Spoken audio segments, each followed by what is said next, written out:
Mark Puls, welcome to the show. Hey man, how are you? Before we start, Brent Freeman, where have you been all my life? And why are we talking right now? Ridiculous. I just literally somehow we met within a week. It's been a week. There was a follow, and I don't Mhm. know. I don't know exactly where. You'll probably know better than I. But something I happened, know and where. I all of a know where. I sudden know we're where. talking today. I know where. I saw you with Clint, right? So I saw your episode with Clint, and I was like, "Who's this dude? I'm not following this dude." And so that's what kicked it off. Well, thank you, man. And I saw yours, and I was like, oh yeah, I went instant. And then somehow today we connected, and I've literally binge watched a lot of your stuff today. So I'm really excited about this conversation. So thanks for having me, Yeah, man. yeah, no worries, man. That's what's cool about the Liberty community, man. Like I think I was telling you in DMs earlier, I've been kind of like laying in the cut for about 30 years now. I've been in the movement for a while, but as like, just an observer, just watching people talk back in the day and always wanted to get into this. And really is like 18, 20 months ago, something like that. I decided this crazy idea of podcasting and seeing what we could do. And I don't just talk about Liberty stuff, my channel is very it's not niche down. Everyone says niche down. It's like, fuck that. Like I'm ADD. I want to talk about all the things I want to talk about, whether it's science, religion, That is philosophy. niche, Is but it? that is so niche because literally mine is curiosity. It is absolute curiosity. No question is answered. Every question answered leads to just three more questions. It's like it just branches Mm. out. There are never answers.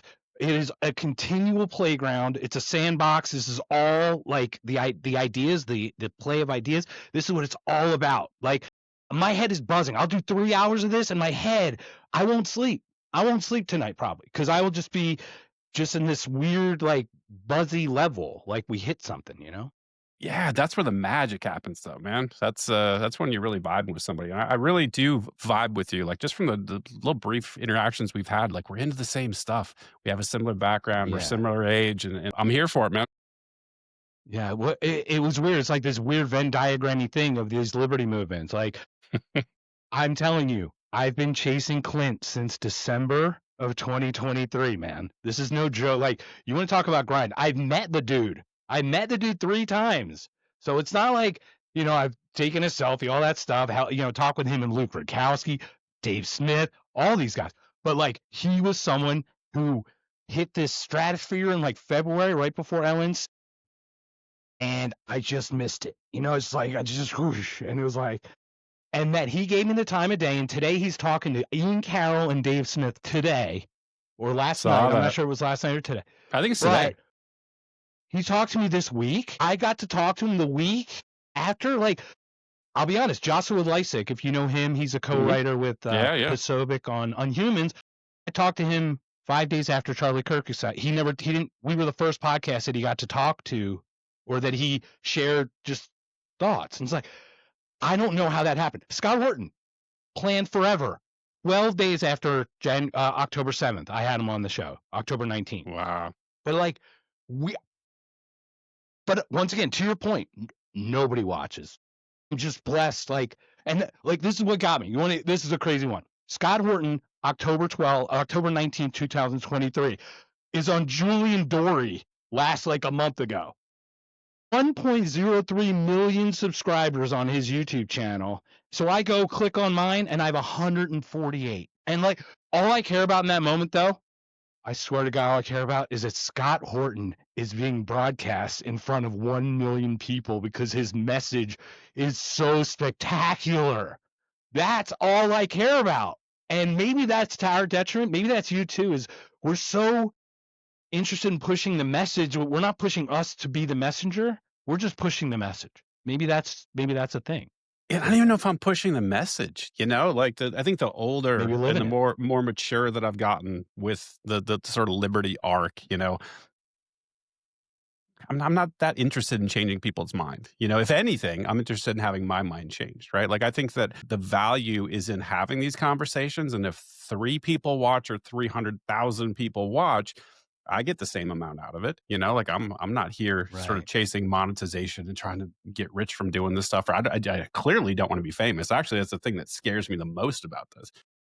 I don't really want to be, put in the public eye like I you know the way it is. You put yourself out there, and anything can happen.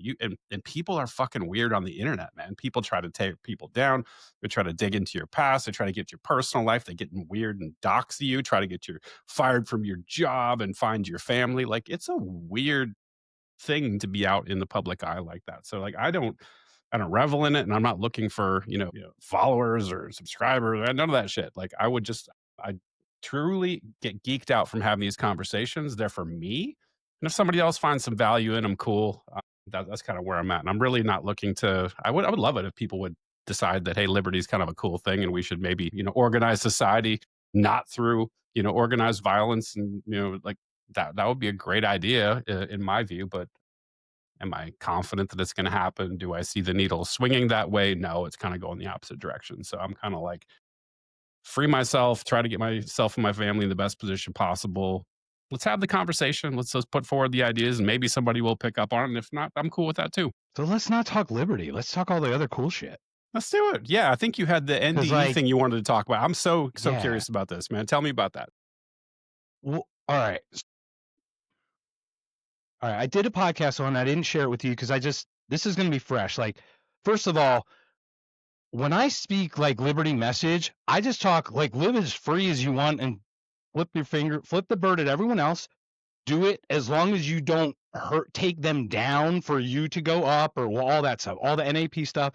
Don't hurt anybody. Don't take their stuff. Pretty simple, right? That's pretty much, we can talk about that and we can hit that from any angle. But what you're talking about now, we talk science and physics and psychology, the psychology of why people want to be oppressed, the psychology of why people feel liberty, how like 3% of us are wired in this autistic, retarded way that has to be an opposition to whatever force is opposed upon us.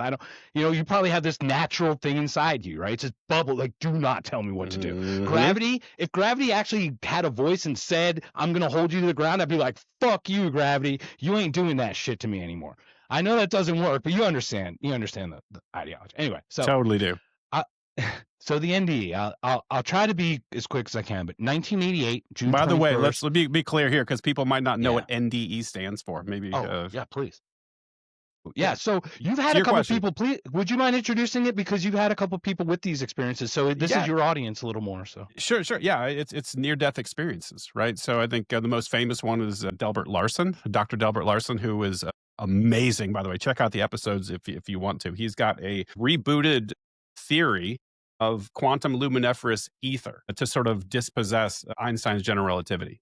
It's an update, right? So he's a super smart guy. He worked on the Fermi Lab, which is a large particle collider in Chicago area, right? So dude is legit brilliant. I have a hard time keeping up with him, but he had an out-of-body experience or near-death experience as a child that completely reshaped the way that he looks at the world. And so now he's a Christian, and now he's positive. It's so fun watching him on X. Everyone go look at Delbert Larson's X. It's amazing. He's actually trying to use mathematical proofs to try to determine whether a soul exists or not. It's super interesting, and he's so much smarter than me. I have a hard time even understanding his work. Massive dark energy. Man, I don't know, but I don't know. Maybe the souls are the mass of the dark energy. Who knows, right? I know it sounds crazy. Every time I talk to like a Delbert Larson or a Lawrence Krauss or something, I just feel stupid. I feel like the dumbest person in the world, and I'm just trying to keep up. So I don't even entertain, hypotheses in their realms. Two things before we continue. The way you talk with these guys make me feel dumb. I know I've talked with some people and I felt like I know this sounds great. Dude, it's a weird dick sucking thing going on right now. There's a man crush here. But it's weird because honestly, I started listening to stuff. My girlfriend never takes off work ever. There's something where she had nothing to do at work. She has 600 days built up or something over her life or something of off time. She's like, I'm going to take one day. I literally was listening to this thing all day and I look at her, I'm like, hey, love, this guy, I like this guy. I don't like people. You know what I mean? I just don't generally like people. So, it's because of how you approach those conversations. Like I said, I only had a day, but I watched 2 or 3. I watched the full Lawrence Krauss and then bits and pieces of other ones. So I'm just jazzed. So I know we're going to talk about me a little bit more today, probably. But everyone who's watching, November 26th, Sixth, is that the British way to do it? You're coming over on our show with Jake Day. Yeah. We're going to get to know you. So I know we might talk a little bit more about me, but I want to assure you that I will know you so well by the end of the next episode. I'm real excited. So Fantastic. June 21st, 1988. This is what happens. I'm 13 years old, and my mom has a catering company, and they were comped for tickets to a baseball game, the Phillies against the Cubs. This is when the Cubs played in the East and Montreal Expos existed. This is like a long time ago. I remember. All right. So I was at the local pool playing, like swimming and playing games and stuff, and my brother was tasked with taking me over to the catering company to then leave to go to the game. So I'm playing around, and my brother's like, we got to go. And I'm like, I don't want to go. Like, I just had this weird, I don't want to go feeling. And I'm like, who doesn't want to go to a baseball game? This is when I was playing baseball, and I was in 3rd grade and all this cool stuff, right? So I should really want to go to a Phillies game. Mike Schmidt's there, right? Like, why not? So anyway, he ends up dragging me over, and I wasn't like fighting him, but we end up going over there. And so 4 of us were supposed to go. Well, 2 people were unable to make it. So it was myself and this other kid who was like 22, 23 years old. By this point, he's already had like 2-3 car accidents, and my mom was not very confident in him driving. But we took a cargo van, like a 1970s, late 70s cargo van. It had a lap belt, but it was like not even working. It was like broken on the passenger side. So all pots and pans in the back, nothing big. So my mom goes, the second those people called out or whatever, couldn't go or whatever, I was like, something's not right. My mom didn't want me to go, but didn't want to tell me. She didn't want to disappoint me. I didn't want to disappoint her because she got the tickets, this whole kind of unsaid stuff, right? So we end up going. She goes, okay, go to the train station, just drive to the train station, take SEPTA downtown. That makes sense. That's easy. Well, we go over, and he's like, oh, shit, I was supposed to make a left there. We missed a train stop. Fuck it, I'll just go downtown. I'm 13, man, but you don't know what you know and you know it. You're like, I'm not coming home tonight. I have no idea what that felt like. It was just the weirdest thing. Like, and I can tell you, and we'll talk more, but there are messages that are joystick controls that come in. Those many thoughts are not internal. They're sent. And I don't know how. We'll talk about it, I'm sure. But okay, so I don't think I'm coming. Anyway, we go to the game. Now we scalp these 2 tickets. Now, back in the day, you had a line of 50 dudes buying tickets cheap and cars pulling up and then selling them off right away for more expense, right? You know exactly what it's like. This isn't StubHub. There's no game time. There's none of it's literally hand to hand. So the odds of people touching the ticket and connecting through this is virtually impossible, okay? We scalped the 2 tickets for like $5 a piece. Second inning, this couple comes in. Woman and man, like 30 years old, late 20s, maybe early 30s. They sit down. I'm a kid. I'm a fun guy. How much you pay for those tickets? Like razzing them that we sold, because they were our tickets, right? I knew exactly what we sold them for. And so I was just having fun with this, like late, like just, but nothing like deep, just very like ancillary, right? So we go home.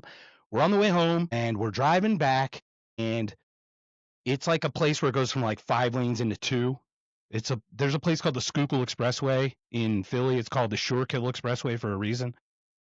But basically, it just merges at this place. So this guy tried to outrun a tractor trailer and merge in front, and he was on the shoulder, and he hit a cop car behind another car fixing a tire. So he hits the first one. I'm asleep, and my left leg's up on the dash. I remember falling asleep like that. I actually flew out the window. I went, pew. Now, I don't remember. The only thing I remember, I've had like the flashback of shake the pots and pan sound, that like the crashing, I guess. So the next thing I know, I don't know. We talk about knowing, right? Like you did a thing about what is knowing, and it's funny because Jeff Hester did a whole thing with like Lawrence Krauss kind of Venn diagram against William Lane Craig about what is knowing, and I actually helped him prep for that. It was kind of cool. It was in Phoenix. So anyway, so the next thing I know is I am hovering over my body, and my body's in a fetal position, and think of it like fog, like just light white fog over the body, and I saw the emergency flashing lights, blue, red, white, red, whatever. That's that's what I recall. And the next memory or the next conscious thing is like there's a tube shoved down my throat because they're afraid of internal bleeding, and I'm throwing up, and they're asking me what time it is and what day it is and keeping me alive and all. Okay. So end up broken left femur. So they patch it up a little bit and I fall asleep. Now I go to one emergency room. So fly out of a car, ambulance, boom, emergency room. Get transferred to another. Now, you know probabilities, you know statistic. When you start adding pieces to this, the probability of these things become astronomically less probable. So I fall asleep, go to sleep, and I wake up the next morning. And, I'm a little groggy, obviously. And I focus, and the woman who bought the scalp ticket is sitting at my bedside. She said she was a doctor at that hospital, and she saw me doing rounds in the morning, and I never saw or heard from her again. She left, never talked to anyone else. So I'm 13, man. I really don't think anything. I mean, I thought I was dead because I was I remember my reaction seeing her was like, what are you doing? Like, what the fuck are you doing here? And it doesn't make sense to me. Not now. Looking back now it makes sense. Like it makes more. Well, it makes less sense now, but it's more concentrated, less. Yeah, I was going to ask you, what do you make of that? I hit my head, man. Nothing crazy. I get later through life, and I start, not liking life as much. I get to 40, and thank goodness my rock bottom isn't what most people get in a car accident. They start drinking. They literally hit rock bottom. Mine was, I'm not sure if I want to be here that much. Like I literally was just like, I don't know. So I knew I need to get help right away because that's not a healthy place to be. So I started looking, and psychologists and psychiatrists suck. They suck. They are dumb, stupid people with their own trauma trying to figure their own shit out their whole lives. They do not help me. They are a Band-Aid on a broken arm. I decided to go with NLP. Are you familiar with what NLP is? Yeah, neuro-linguistic programming, right? Yeah. So there's like a little meditation, hypnosis, subconscious. Basically what they like to do is they go back in your subconscious to find those block points where they think, trauma may have diverted a normal pathway or something, right? So I'm like, I guess I'll give it a try. Now, I didn't take any normal NLP guy, okay? I took a guy who was in the SAS. He's a Navy SEAL for the British people. He has a degree in nonlinear mathematics, quantum physics, quantum mathematics. Like, this dude is a smart guy. So, like, I figured, worst case, we deflect my trauma and we talk science. I'll pay the guy to be my friend for an hour. What the fuck do I care, right? Like, sure, we'll talk quantum physics, man. Nonlinear mathematics. Let's go, right? Like, so I figured that's the only reason I even went to this guy. He doesn't have these credentials. He's not on my, and I hate to say my level, because I'm not on a level, but my curiosity is more immense than people's intelligence. And that, you know what I mean? Like, even if I'm not as smart as that person, I exceed them in my desire to know. I think you exactly emulate that. 100%. That's a good way to put it, because I don't think IQ matters that much in this regard. When you're talking about, I think you can be driven a lot further by curiosity, and maybe you're not like, the very, very top, percentile of the IQ bell curve. Like, I think Joe Rogan exemplifies this, right? Like, this dude is smart, but he's not like a genius, but he's so incredibly curious, and it's almost like part of me thinks there's something is pathological about it. Like it is for me. Like I'm just driven, and I don't know why. I don't know why I feel a need to like ask these fucking questions. And maybe this is my problem. Way I get myself into trouble is like you just keep asking questions, and you keep pulling the thread, and you keep getting down these rabbit holes, and you go into all these different niches, and all of a sudden you're just like, I kind of know a lot about everything, but I don't feel like I'm that smart. Like that's definitely a thing. Yeah. Well, that's what I find interesting. So you'll find people in our space that know this one thing so sharply. They'll know something about Tom Woods, for example, whatever, Ron Paul, whatever. And this isn't belittling it. This is just like they know this really well. But then there's this other thing that's over here that if you did this, and if you had any curiosity, there's no way, there's no way that you could miss this. Yet it's missed. And you're like, what's that? I never heard of that. And you're like, wait a minute, you know about this thing, but you don't know literally the thing that's they share a wall. And it's that stuff that gets me. And it is IQ, but it's like, it's a way of seeing. It's a different Q. There's a different Q. There's EQ, of course, but there's almost like a IQ and an intuitive, or a CQ, a curiosity quotient maybe, or something that we have. So, okay. Well, So I think the why, real quick, I think the why yeah, matters. yeah, I no, go. really, really do, because this is something that I've seen in libertarian spaces. I've also seen this in other areas of my life, particularly at work. Like I work at a giant tech corporation, and it's a weird place to work, and people will get into this thing, and I think there's some people have a pathology around this, like having to be, they know everything. You know, you see these people that are like, well, I'm going to tell you about this article in section of the Constitution. I'm going to put a whole fucking video up about it. And then if you don't know it, like, oh, you stupid. Like, I know, like, it almost becomes like, I think some of these people maybe have low self esteem, and they derive a little bit of their self worth from knowing more than people about stuff. And I think you get a different type of knowing when your motivation is around keeping a whole list of facts and figures and dates and, you know, tidbits of knowledge to project outward, as opposed to starting from a place of being genuinely curious about things and accumulating that knowledge naturally. I think those are two kind of very different things. We'll talk offline. But yeah, Okay. we come across that. I can tell you that we share many circles with people who are like, I don't want to. I'm not here to spread no drama, man. We're not going to do that. Yeah, no, But I it is. definitely don't want I to think talk about what people. happens I is want to I talk think about ideas. no. What I think happens is our curiosity outpaces everyone else's eventually at some point, and things get challenging for us to stay in certain places we are. Does that make sense? And we are not better. It's not that. It's like we Nope. just have this weird, obsessive OCD thirst for needing to know. Just feed me, just feed me all day. And some people are just, that doesn't drive them the way I think. I honestly feel like I sense the same drive that you and I. It's a weird thing, dude, that we're doing this. Like, it's odd. It's really odd that Any of I'm meeting yours a come from doppelganger. religious trauma? I got to ask, any of this come from religious trauma for you? Yeah, so I can share a little bit of that. So my dad is a very personal faith person. Okay. That does play a little bit into it. And I know that's what we're going to talk about with you, with Jake on the 26th, is yours, because I don't know you, but I know you. I know you a little bit. We know each other, actually. So this is the thing. My dad told me Angel saved me this whole time. So my dad's telling me the angel saved me. And I'm like, well, Angel fucking threw me out of a fucking van too, then, Dad. Like, I'm sorry, man. You can't give me the fucking, I'm literally in a fucking spike cast, full body cast for 9 fucking weeks. I gained 70 pounds in 2 years.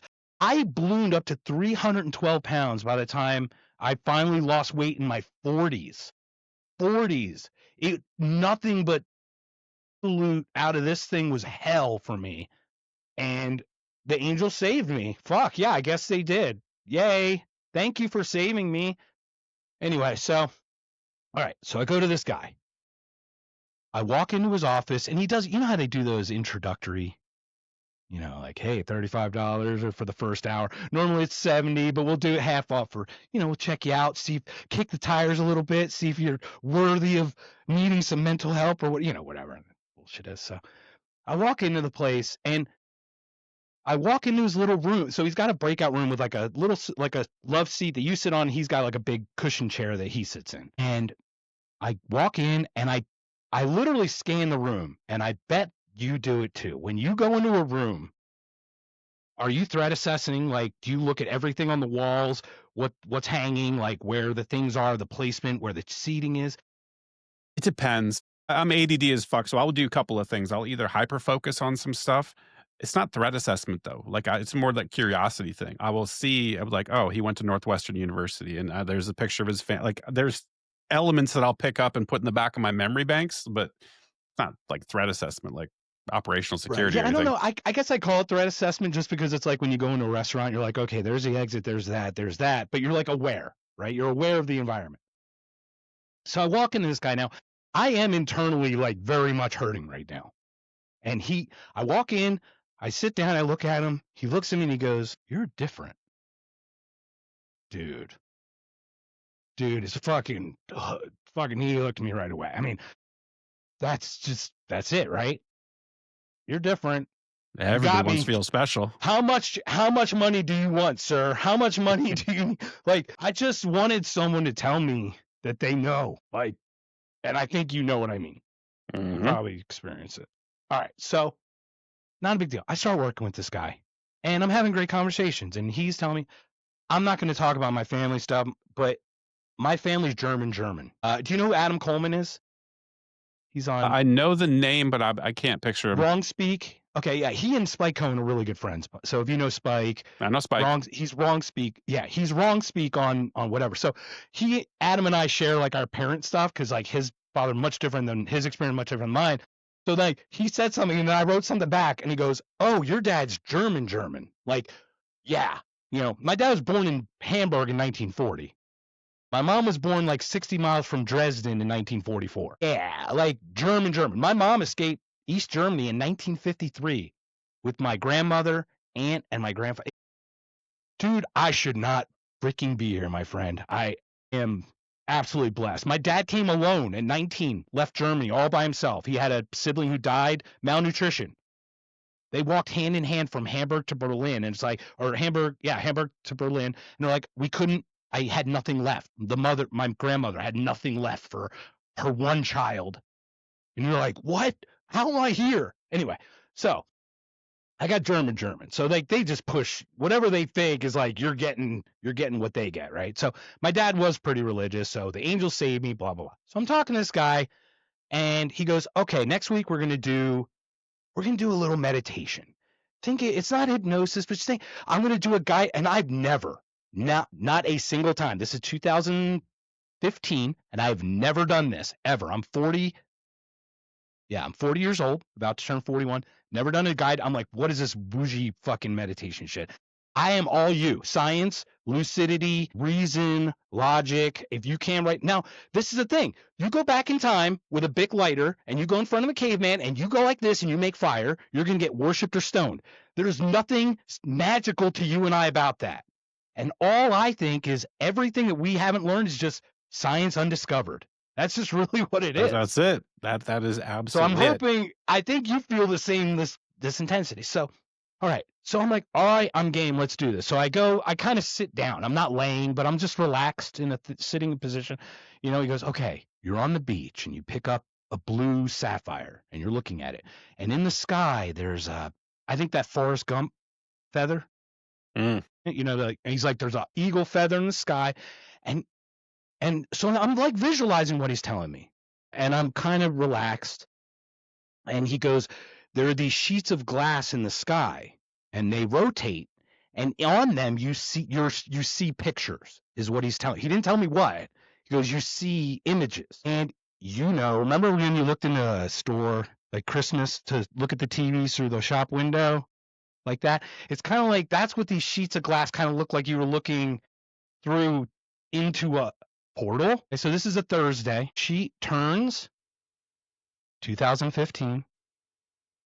Black man in a suit, single microphone behind a podium, goes to shake. So it looks like he's shaking someone's hand to the right, and then he brings his hand to the left, and it looks like he's almost shaking someone's hand to the left.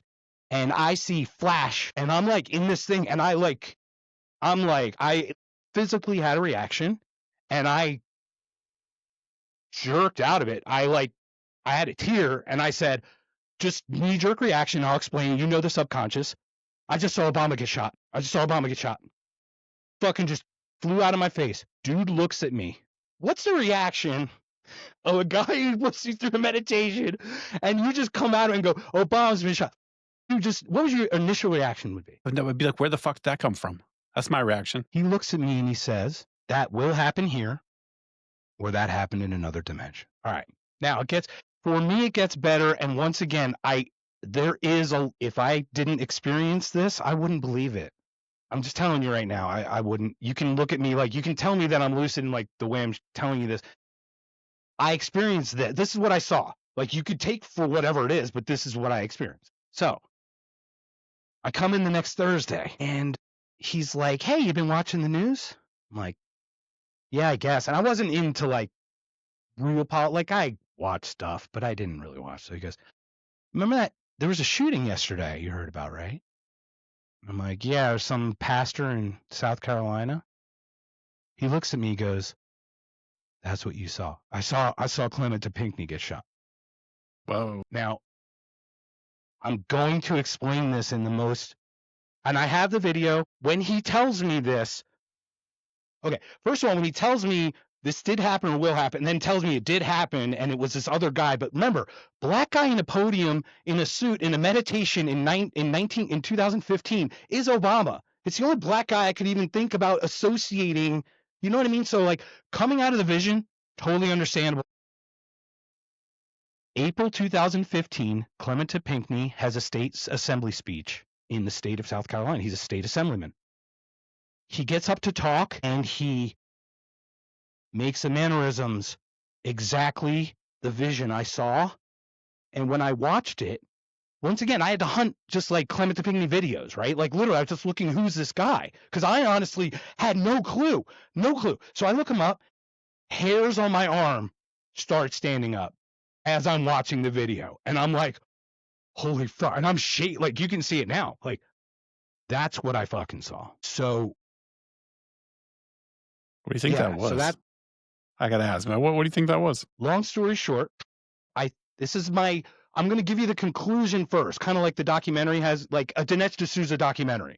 It gives you the bullshit premise before it goes through it. Yeah, let's do that. So, children who are sexually abused, beaten, lonely, they see people. They see people because they need people to keep them, I'm here for you, whatever. I got hit in the head. My hit in the head opened up something precognitive in some way, and I'm happy to share the other times because dude, they're fucking weird, man. They're weird. And So like I other said, times, sorry, real quick. When you say other times, you're yeah, talking no, go about ahead. No, other please. sessions, Your turn. other therapy sessions when you had similar type of experiences, or something else. Okay, so I want to talk about your experiences. I don't even want to touch that because I have not done your experiences. If you know what I'm talking about. What experience are you talking about? And Oh yeah, the psychedelics. DMT and all that stuff. Right, psychedelics. Okay, So- we're gonna share about it now, but I do want to talk about that when you're on our show for sure. But go ahead. Yeah, sure. I mean, it's pretty simple. Like I have similar background, except for mine is like severe childhood trauma. Severe, like I was raped at age 8, and I had beaten by my stepfather. Yeah, thank you for that. Hit by my stepfather, verbally abused. Like I was told I was never going to amount to anything. Like literally every day of my life, you're a piece of shit. You're worthless. Like that sort of stuff was like my entire background.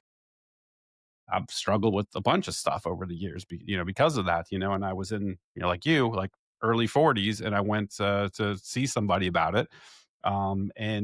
He was great, and he was at the University of Washington, he was some PhD guy, and he worked with primarily addicts, right? So we're talking about people that are on the street, homeless, suffer with like real problems, right?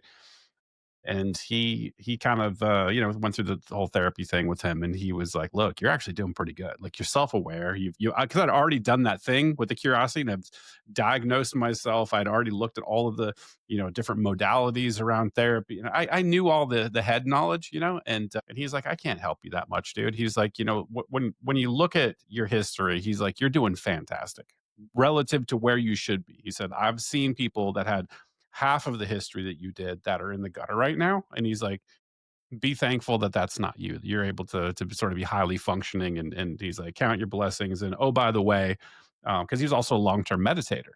He was like, meditation is great. That's awesome. He was like, that's kind of like cracking the door open. And he's like, it takes a lot of time and effort and practice and all that stuff. But he says, and also like, you might want to look into the work that Dr. Roland Griffiths has done at Johns Hopkins University around psilocybin. And he's like, I can't tell you to do that. And he kind of like, Right, nudge, wink, wink. But not he's like, saying to, but it's there.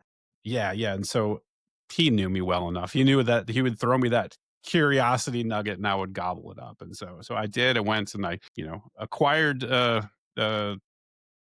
some mushrooms and went on a journey, and that really changed my life. The very first, it wasn't even a huge one, they were like 3.5 grams. It was kind of like a medium-ish dose.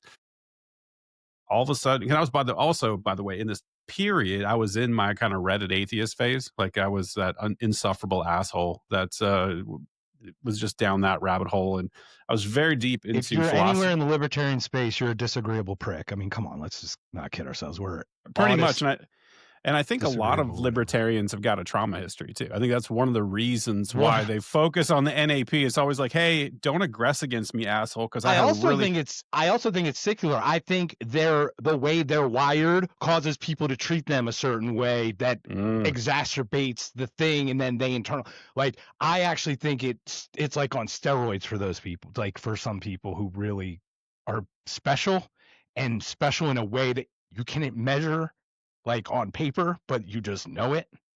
Yeah. yeah, yeah, for sure. But to sort of pivot back to the earliest stuff, it's like that disabused me of that whole Reddit atheist thing. I kind of had, because it's a great thing about psychedelics is that it's undeniable, right? Like you can have all the, because I had these. I grew up hyper Catholic, like super duper Catholic.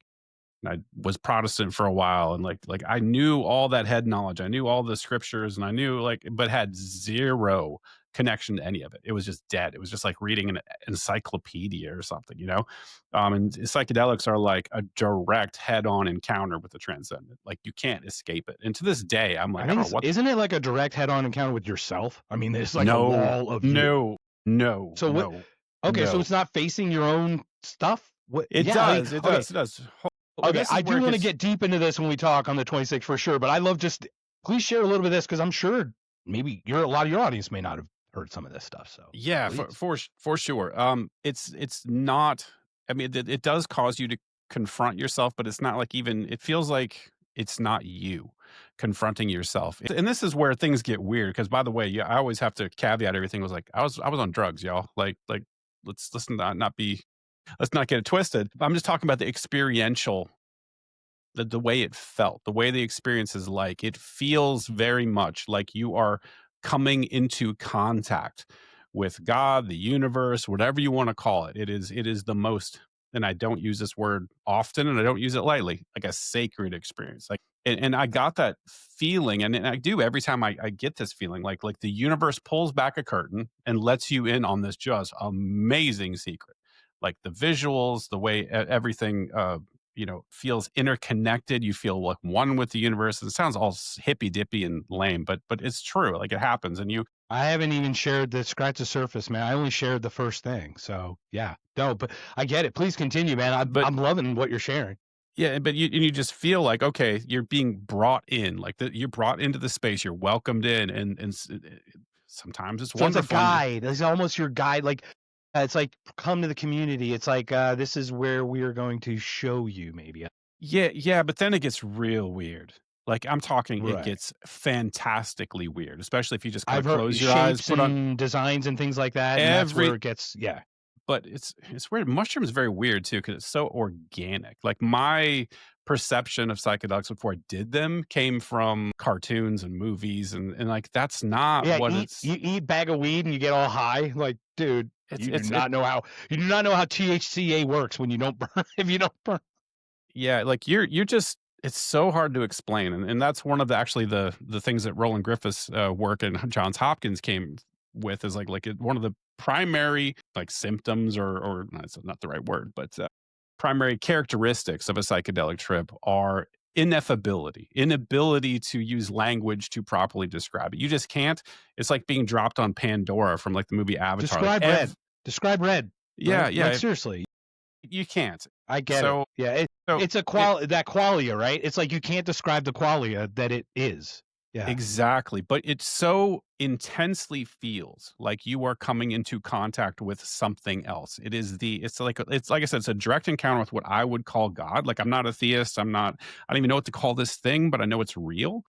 And I don't know what to make of it, right? And so mushrooms were kind of like my very first encounter with that. And to your point, like it feels the experiential qualities of it feels like they come into you and they're like, hey, It's great on the ride up. You get all these visuals and you get these like cool like experiences of interacting with the world and you get to see things differently. But then oftentimes you're going to have an hour or two where you're going to feel like the worst piece of shit ever because it's going to be like, it like taps you on the shoulder. It's like, hey, I'm going to show you some stuff about yourself that's really fucked up. And I'm going to point out all the area and you sort of become hyper aware of all the places that you're failing yourself, that you're failing your kids, you're failing your family, you're failing at work. Like you see these things.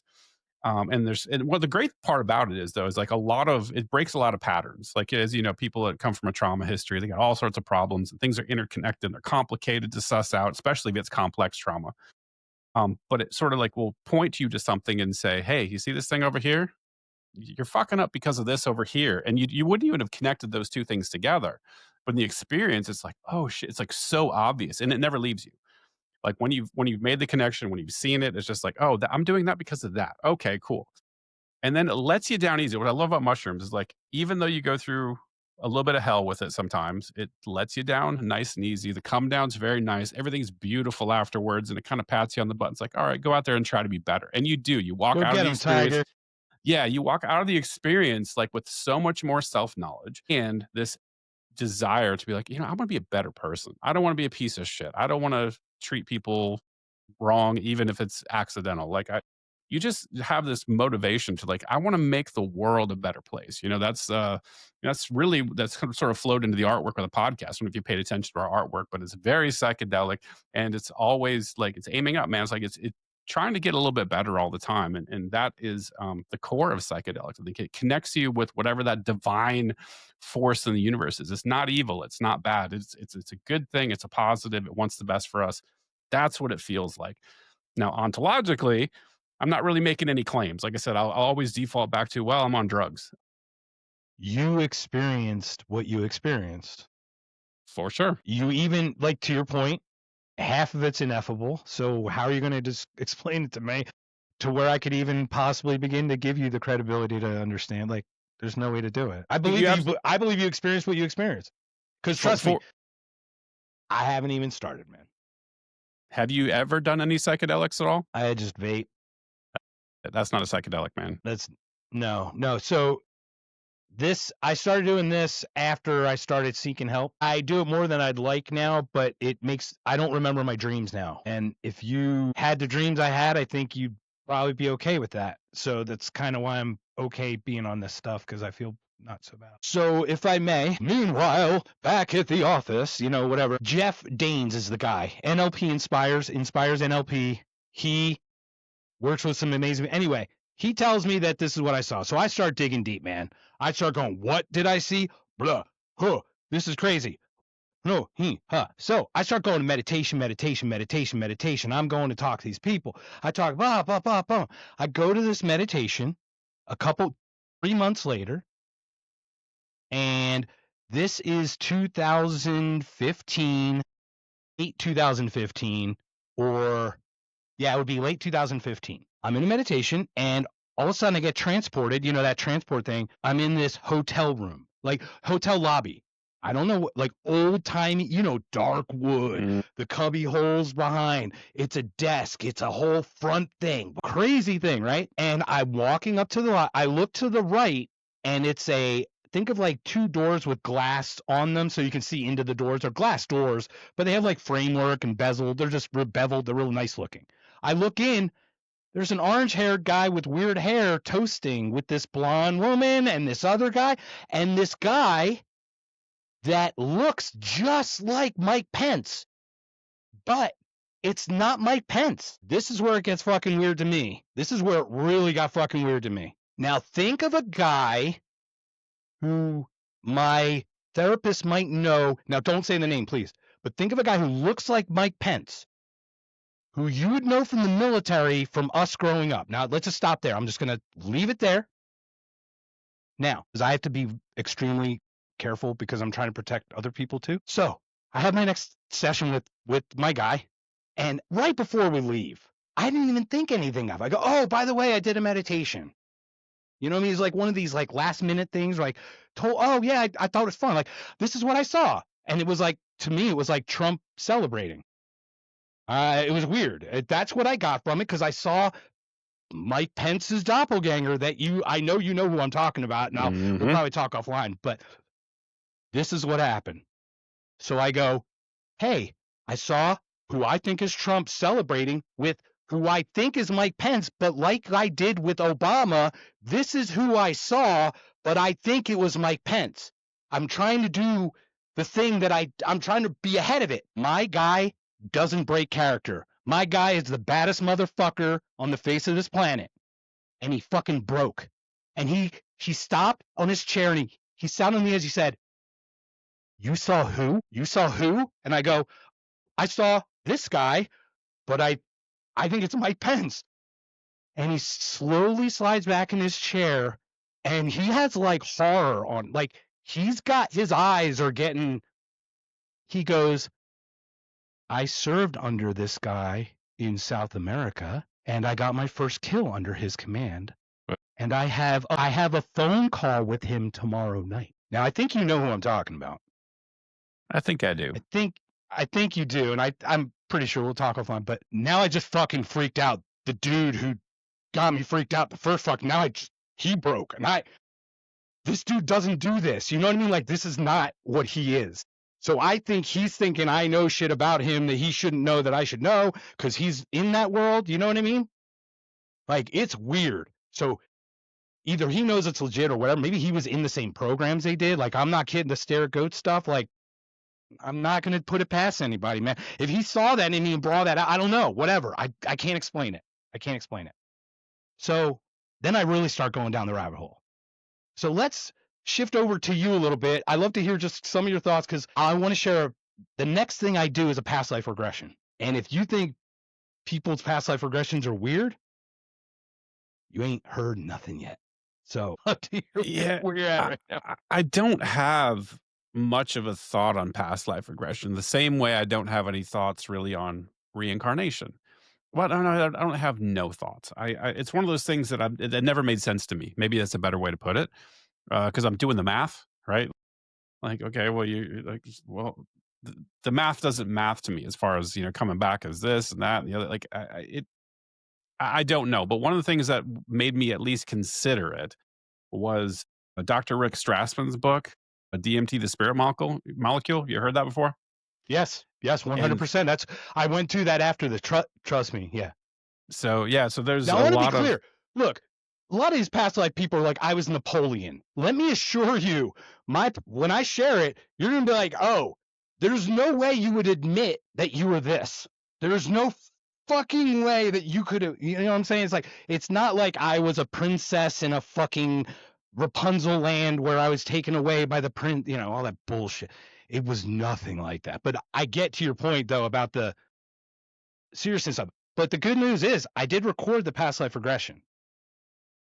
And I only have to play about 2 minutes of it. And I think once I explain it, I might be able to freak you out a little bit. well, freak me out then. If you're down. But go ahead, because All like I right. said, I'm a All right. blank canvas. This is something I don't It's think about a whole lot and don't have a lot of opinions about. once again, if I didn't experience, I wouldn't have thought anything of it. So a woman, her name's Aya. She's Finnish. She's from Finland. She does medium work and stuff. And like I said, I got into some circles and I've got some fun premonition stuff that like we did in meditations that like, you're like, holy shit, what the fuck? It's just like weird, but it doesn't make sense. And to your point, there's no empirical evidence to any of this. It's all anecdotal. I can only tell you the experience, right? So she has like a massage table I lay down on. She's got a Sony recorder. Boom, brand new batteries, pop them in, hit the record, little digital tape. It's a digital tape. And I'm like, should I record on my phone? And this is like, once again, like 2017. I'm like, oh, she's recording it. I don't care. So I go lay down. There's like music in the background. She's like, you're walking up to a gateway. You're going into a door. And in that door is your past life. And you are there. And I'll play the recording, but I'll share where I went first because it just fucking doesn't even make sense. It does not make sense. It's pitch black, complete black. And as I'm looking around, all I see and feel, like people talk peace, people talk quiet. I think the word we need is harmony. because I don't think quiet is correct because everyone has a voice. I don't think peace is right. I think you know what I mean, a connection of the harmony. When things are things are off pitch the littlest bit, right? It's like dissonant. This was like, it wasn't a sound. It was like the feeling of harmony. I don't know how to, because it wasn't peace. So anyway, she goes, "What are you?" And I'm like, "I'm a purple corporeal mist, and I'm intertwined with my other half of me. I'm intertwined in a purple mist with this thing in pitch black." So she goes, what's her name? Or what's your name? And I say Aria. And then I go, am I thinking about the Vegas casino that just opened? Like, I swear to God, I just went there. Like, it's just, even as in this weird lucid, it's like you know what I mean? It's like what was that thing where you chant Wim Hof, you channel your whatever that is. Maybe I your got in that state. parasympathetic system. Yes, maybe that's the symptom where this translates or something. I don't know. Once again, I'm open to all of it. I can only share what I experience, right? So I'm this purple mist, and she's like, "What's your name, Aria? What's the other entity's name?" And I said, ISIS. Once again, am I thinking about the terrorist organization that Obama just started? Like, what? Like, honestly, it's weird as these words, but the words are coming out. Like, you've heard Deborah Cannon? No, Dolores Cannon. not familiar. Google, okay, for your people, Google Dolores Cannon. You will go down a rabbit hole, sir, and you will be loving that. Anyway, so Check. Yeah, it's perfect. So she goes, "What's happening?" And I swear to God, I go, "I'm being pulled here. I'm being pulled here." And she's like, "Why are you coming here?" And I remember a tear, just once again a tear. I go, "They're making me. They're making me come here," is what I said. So before I share the second past life, may I share just the 2 minutes of the recording? Could do it. Let's tee it up. Okay. Now, this is how I'll set up. Just listen to it. You'll hear the guide say, walking you to the door. Now remember, the door is this virtual gateway to some thing. I don't have a recording of this past life regression because of what comes in. And literally, I'll just play it, and I'll let you listen for yourselves. Is it share? Just share the screen? Share I have screen. no idea. This is my first time doing this, man. Let me try this. All right, let me try this, my friend. All right, you ready for this? I'm ready. All right, here we go. That's just me breathing, that weird sound. It gets crazier. Give it just a second. What the hell was that? For 2 hours. That's my recording. Whoa. Dude, she says she dragged it right onto a computer. First of all, the batteries were dead, which it was a 2-hour fucking thing. It's 8, you know what I mean? Like, it was one of those weird things. She dragged it on a computer. She comes out. She goes, I don't know. I don't know what to make of it. So that's what I have as a record of what, like, does it almost sound like, hey, we don't want this to fucking come, or it did open something, an EMF came, or whatever, EMP, whatever those words are. Like, what are your thoughts? I think EMF. I think that's sounds like the ghost hunter stuff, right? They're always their batteries are being drained, and there's anomalous recording. Like, I don't know what the hell that is. Like, there's something going on. I have no idea. And also, the interesting thing is, you familiar with Skinwalker Ranch? Very much so, yeah. Same stuff. All their AV equipment always malfunctions, batteries going down. There's something weird going on. Those symptoms seem to sort of follow around, weird phenomenon. I no idea what that is. And I'm happy to be confident, say it's energy of some sort. We don't know if it's concentrated, focused, sentient, whatever, but there's an energy, there's an interruption, right? There's a field of some sort. So yeah. So that was weird, right? That was really weird. Now I'll go a little further. So the second life, she goes, okay, now you're going to your second life. I close my eyes, I open, or whatever. I open my eyes, I look down, I've got 3 fucking fingers. I'm a 3-foot fucking Zeta. I look up, beige dome, hieroglyphic writing on it. It's a circular console, view screen. My designation is 3 of 8. I'm in charge of propulsion, and I was caught in either a meteor shower or observing a supernova, and we got caught in the once again, dude. That doesn't. Even, I'm not a fucking king. I'm not fucking Napoleon. I'm not. I ain't shit. I'm 3 of 8 in a fucking circular. Like it was so clear to me, man. I can't even explain it. So You know how I fucking will say Looney this. Tunes that sounds, man? Yeah, and That's I'm insane. telling you that's what I saw. I didn't say it's real. I tell you that's what I saw. Right? Once again, dude, it is so, and it's Looney fucking Tunes. I looked down. I got a bump. I'm androgynous. I was built in a test tube.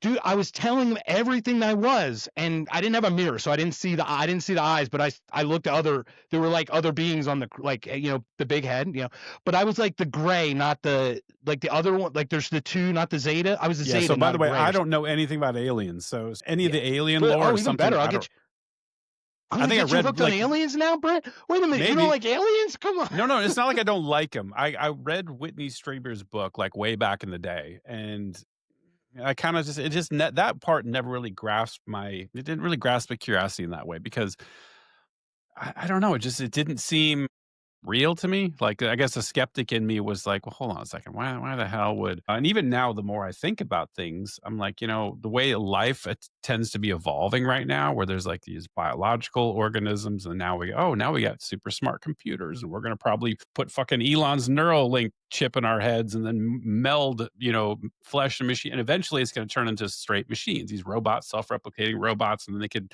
explore the fucking like that's more plausible to me. Is like robots, like some sort of robot that can travel through time. There's no biological constraints on them. There's no environmental constraints. That makes more sense to me than the But if speed of light's solved with some kind of technology where time isn't as much of a, you know what I mean, determiner, maybe you do want biological, or you send or out there's a better biological way, or there's created a robots in the form of these 3-foot zetas, right? yeah, whatever. Like that's the weird thing is No, like dude, I there's know what you're saying. I'm infinite. not arguing any of this. Yeah, I just and that's the other thing too is like I don't know. I guess maybe if I have an encounter, it'll probably change me. But right now, I'm just kind of like Bigfoot, like, maybe, I don't know. I just don't really know what to make of it. But I do it's interesting to me is that, Terrence McKenna, you know who that guy is? Yeah, yes, sir. Psychonaut. Let's do it. And his brother Dennis, they had these certain Dennis, yep, who experiences, pushed it and even further. Yeah, he really mainstreamed it, actually, I think, after. he did, but they also claimed that, like, I think what his famous quote was that psychedelics are for studying aliens as the telescope is for studying astronomy. Like those two both seem to claim that there is some sort of connection between psychedelics and aliens. I don't Could know. be interdimensional and something where your brain opens up to like a frequency, like a radio. And we haven't even talked about that with simulation and all that. I'm sure you've talked about that with other people, but like I said, you and I are going to have a lot of conversation, man. We got a lot to talk about. Yeah, I mean, who the hell Yeah. knows what's going on, especially with DMT? And this is one of the things that I really want to do again because I don't know if you heard my story, probably not. Uh, I extracted DMT, right? So you can buy something called Mimosa hostilis bark, and you can, go through the acid base extraction, and it's very easy to extract it yourself. And I've gone on, like we curious people do. We go on YouTube. I found the way to do the vape rig. I did all the things thought were right. And one of the things that you DMT do is cookbook. kind of. And so there's these vape rigs where they use this like thick band of like stainless steel mesh, and you're supposed to instead of it's not for vape juice. It's you actually sprinkle the DMT crystals on it, and one hit is supposed to take break through like because there's different levels of DMT, Yeah, right? it's Like supposed to be like 15-minute. That's like a 15-minute hit or something, I heard. Is that kind of how it well, works? that's how long the DMT experience typically lasts. Is Right. about But 15 minutes. obviously, the But experience internally, it's different. Right. yeah, well, and the interesting thing is to get to break through, the standard recommendation is 3 hits. So you have to do 3 as big a hits as you can, but the problem is it smells like burning plastic. It burns your lungs and your throat. It's, like, really hard to do that 3rd hit. You get that 2nd one, and then you like to do the 3rd is, like, really a chore, and so the 1-hit breakthrough is what I was searching for. I just wanted I'm gonna do 1 and then be done. Well, I didn't realize this, but I bought the stainless steel mesh that had the holes in it were too big. And so I put the DMT on and I hit it and I tried to vape it. But what happened was it melts. So the You crystals melt, actually it dripped through. So there's cotton underneath it, right? And so it right, dripped right. through the holes. And so I only got about like one hit's worth of it. And Oh, instantly, okay. and if, dude, I'm talking fucking instantly, all of reality started shattering apart. Like it was like it was going from total waking normal consciousness, peaceful, chilling, to the worst earthquake you ever seen in your life. Literally everything started shaking. My vision went crazy. Like it scared me so much that, and by the way, I talked myself up into it. I was like, I went through all the checklists. It's like, okay, don't try to fight it. Just let go downstream, float where it takes. I did all of the And you did bullshit this alone. Is that correct? alone. Yeah. Well, I mean, my Okay. wife was with me and I First was of all, sitting in a chair. let have a buddy. Can we do this with a buddy next time, Brent? Can we at least learn just have a buddy there? Well, hold on. Look, I had a look, buddy. there's nothing wrong with you putting in your body what you want, but have a buddy there next to you Yeah. just to let you No, do it, I man. follow the psychedelic safety. So like that was fine. But like nobody was doing it with me is what I'm saying. Like I was on this Mhm. trip on my own. And I gotta tell you, man, like I Right. did that. And that experience only lasted maybe a minute. It was so violent and sudden and so disorienting and so not what I expected. I didn't touch it again for probably 4 years. I kept saying, I'm gonna circle back to it. And I kept thinking about the different ways I was gonna do it, and I wouldn't touch it. And recently, I got some DMT that was suspended in like a vape cartridge. Like you have the little glass ones, right? The what are the 310 or Yeah. 510 threaded Yeah. things. Yeah, the 510 thread, yeah.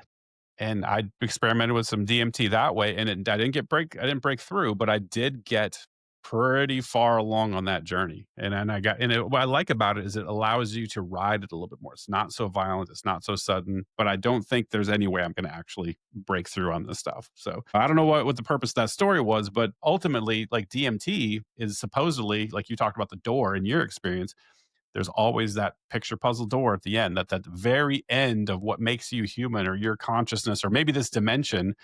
And then it clicks, you pop through, and then you are just into a hyper real. That's what everyone describes it as, like more real than real, the most real thing you've ever experienced, some other dimension with entities that are like nothing we've ever seen, like a world that's nothing we've ever seen. And I don't know what to make of that, man. But I am like knowing what I know about psychedelics, specifically with the DMT experience, I'm like, okay, plausible. Like it's so alien and bizarre and weird that even somebody as rational as me and scientifically mind as me is empirical. Curiosity, man. It Curiosity. it it, it takes me to a place where it's like, hmm, there's really something going on here. I really believe the interdimensional thing could be a thing. There's frontier here that we as humans don't know what it is. It's completely foreign, and we don't know how to map the territory ontologically. What the implications of this are, But that's, I guess, why what draws me to it, especially as I get older. Like I'm 50, man. Like I've seen a lot of this world, and my job for the last decade has been going to like every damn country on the planet. I've seen everything. I've traveled everywhere. I've had all the experience. I've done all the things. This is new. This is an area that like no humans really have a grasp on. I think that's what's super interesting to me about it. It probes and elicits more questions, more curiosity. It's like, well, what the fuck was that? What does this mean? Is this actually what everyone like? This is my belief, honestly. Like everyone that has a religion, I don't care what it is. And the more I look at it, the more I look at their artwork and look at their designs and read the history. And like Christianity, The Islam, sacred Hinduism, mushroom? John Allegro, Marco right? Allegro, yeah. Well, Marco not even Allegro. Yeah, exactly. that. Sorry. That's a part of it. But have you seen Brian Murarescu's work? Yes. Yep. About the ergot and the whole. Yep. Yes, the ergotine and Very you much start so. Yep. And and how then about the DMT? I was going to ask you about the DMT with the slow drip that they're mapping out the place now or whatever. yes. Yeah. Andrew Gallimore is like my like number one. Like if I could pick a guest, like I would probe Andrew Gallimore's brain because like Andrew. Hey, Andrew, look at us. Andrew, look at it. We're looking at you, Andrew. I know you're watch it. Check this out. This is how intention works, my friend. All right. We're summoning you, Andrew. Andrew, just flip through X, wherever you're broadcasting right now, Brent. Andrew's gonna pop by. Boom. Look, I'm gonna be on this show. Could you please say his whole name again, please, so he knows you're reaching Andrew out to him? Gallimore at Alien Insect. He's awesome. One of the best follows on X. He lives in Japan, and I've even reached out to him privately, and I was like, "Dude, I'll even come to Japan to interview you, man." Like, I want to talk to him. He's, a matter of fact, he was just on Rogan like a week ago or something. Like, he's got a new book out. Yeah, no, We he's yeah. he's huge, and, So anyway. let me ask you for that sense, because I have a feeling you and I are the same fucking age. I mean, literally. I mean, I'm 51, but we're the same age. You started with New Atheists and the Four Horsemen and all that, and then you went, and then Rogan came up, and Rogan had those guys on, and then Rogan had Shapiro on, and then Peterson, and you're like, these guys sound fucking brilliant, and then you follow these guys while COVID fucking happened. COVID fucking pissed everybody off. Then those motherfuckers became the same motherfucking enemies that we were fighting against in COVID, and they are now the fucking enemy. Is that what you're telling me? Is that the same storyline? Not exactly, not exactly. But I mean, it But rhymes. It we will rhymes. talk Peterson. We will talk it, because I know exactly what you were saying with Krauss when you meant. I know what he is. I know what he is. Well, That's the you beauty. know who 'Cause you know who is Peterson or Kraus? Peterson, Mm. Krauss. I need to talk with you about Krauss, because something didn't come up in your conversation, which I totally understand it not coming up. Well, hold on. What that did not come up in your mind? Mm, something about an island. Fair enough. By the way, just FYI to anybody who watched that episode, that's an old episode. It happened a long time ago, and I did not even know about that at that point in time. I So want you to I do that. I wanted you to do that because I knew it was old. I wanted you to do that because I'm telling you, once again, uh, I did a 5-year-old episode back in the day about the island thing. Okay. So it's not like I'm with Massey this week or whatever. Not like Massey wasn't on it the whole time. He was. This is all BS, like all this stuff. Now, I've been on this. Krauss broke my fucking heart, man. I watched him destroy these theists and these William Lane Craig, David Lane, William Craig face, that yeah, guy. William Dude, Lane Craig. Yeah, yes, William Lane Craig. Thank you. I just watched all of those. The Dinesh D'Souza Intelligent Design, bring it. By the way, Dinesh, you're watching right now. You're flipping through. Jack Danger, you were on his show. Moderate our debate. I take any issue. I'll just take the opposite. Take any issue. I'll just take the opposite, and I'll crush you. Because like that guy, it's disgusting. Anyway, I digress. But the cross thing, to your point, you didn't know about the thing. And that's the only reason I even wanted to bring. I don't want to push any more about that, but like I do, what and I'm I'm going going to to talk to him. recommend. I'm having him on in December, and we're going to talk about it. My Yeah. gosh, So and the thing is, he did go on Julian Dory and did talk about it allegedly. Julian said he was very upfront and open about it. And look, I know about the money, and I don't know what else you know. I'm in Phoenix, well, so hold this on. is what I Which money? Are you talking about the ASU stuff? the island money. Obviously, he got money. He got funded.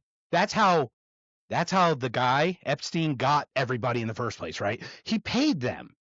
He funded their research. I totally In get. some regards, right? So I know that he funded Yeah, Harvard. He like there's certain things that we know he funded, but I didn't know of correct. any funding directly to Krause's program, right? Like I Allegedly didn't. was to Origins. Allegedly he had helped fund Origins or something. It Once again, could be. I, this isn't. You and I are having a conversation. We're not on. We're not. How can I want to destroy a brilliant mind like Lawrence Krauss's brilliant mind? Well, Like, I don't want this. I don't want that stain for him. You know what I mean? Honestly, but so I that's hold understand the on, money part. that's not the interesting part for me. Like that. I What's mean, share? Yeah, so I'd like to hear your delve into that. is the fact that I think we know about the salacious details around Epstein, right? And I do, particularly being a victim of childhood sexual abuse. It's super personal to me. And everyone's probably seen me crash the fuck out on Twitter all the time, talking shit to Tim Burchett and like all these people that refused to sign Thomas Massey's petition after talking all that stuff about releasing the Epstein files. I'm pissed. I'm so pissed. I Brent, know one of the victims. Jack I'm not. Danger just had Tim Burchett on, and I just had Jack Danger on mine. I'll try to connect. If you try to get him on, maybe you can hold him to account. I've been posting on his Twitter ever since Thomas Massey released a petition because Tim Burchett, number one, I'm in Tennessee. He's the most well-known representative from Tennessee, and Yep. he was the most vocal. He was going after Pam Bondi. He's like, release the goddamn files, Pam. What are you doing? he's been so over the top about it, even saying that he wants public executions for Epstein clients, all the way up until the point The that son. Yeah. Thomas Massey had the discharge petition released, and then With Ro Khanna. Let's give Ro with Khanna a little credit too, right? And fair point, MTG and everybody. with Ro Khanna. But so let's walk through this. So it got released, and if this we get enough signatures, 218 signatures, it goes to the floor of the House for a floor vote on releasing the files. It'll be binding. So the DOJ, the FBI, they could have nothing they could do about it. They have to release the files. And at that point, I'm like, okay, cool. Tim is gonna sign on. Like I believed he would. I was like, okay, he's gonna sign on this thing. And then Trump immediately was like, if you try to release the Epstein files, I view this as a hostile act. And then overnight, everything changed. Everybody in the Republican Party turned into sniveling little bitches, spineless, You mean they worthless. exposed what they always were? They just hit it really well. Yeah, well, it really exposed it for what it was, especially with Tim, especially with how aggressive he was about it, and how quickly he pivoted. And I was on. You can check my Twitter feed. I've probably tweeted at Tim Burchett 1,000 times since Thomas Massey had announced that, and we were at to one vote. Like we were one vote away, and I kept sending it to Tim, like, "Hey, are you going to sign this thing? Fucking sign this thing. Sign the goddamn petition." And he won't respond to me. That's the funniest thing. Like I'm a nobody. You're like 4,000 followers on Twitter, but he will not. And by the way, he likes to take people that attack him and then retweet him, like quote tweet him, and so his followers can go after him. He never says shit to me. And matter of fact, I was on with Dr. Simon Godek like 2 days ago, and we talked about this. I saw that. I didn't get a chance to watch that yet. And I'm like, oh, dude. I clipped it. It's a man crush, man. It's a man crush. So I clipped the little portion where we're talking about Tim Burchett, and I posted it directly under, like several times now, under Tim's tweets, and like he won't touch it, he won't talk to me, he's avoiding it like crazy because he knows he's wrong. And if you look at his Twitter page, he's like, he's got his wife, husband to whatever the fuck his wife's name is, and then father to whatever he's got a wife and daughter. And you're going to bitch out like this? You're going to be this piece of shit, slimy politician who says one thing, and when the chips are down, you bend the knee to a politician, a disgusting, likely pedophile in Donald Trump, who's trying to cover his own ass and his friends' asses and his donors' asses. 100%. I don't care what he. I do not give a 100%. Shit. He doesn't need to do to be complicit in protecting others right now anymore. Yeah. So like, for Tim, right. I gotta say, Tim, dude, I'm looking at you. Fuck you. I hope to God you're removed from Congress and they vote somebody else. And I'm not even to politics, but fuck you because you're a piece of shit. Mic drop. That's all I've got to say to him. I know. I like it. Well, it's funny because like I watched him on Tucker and I'm all shucks Catholic. Okay, you're the pro-lifer who wants to bomb fucking babies. Go fuck yourself.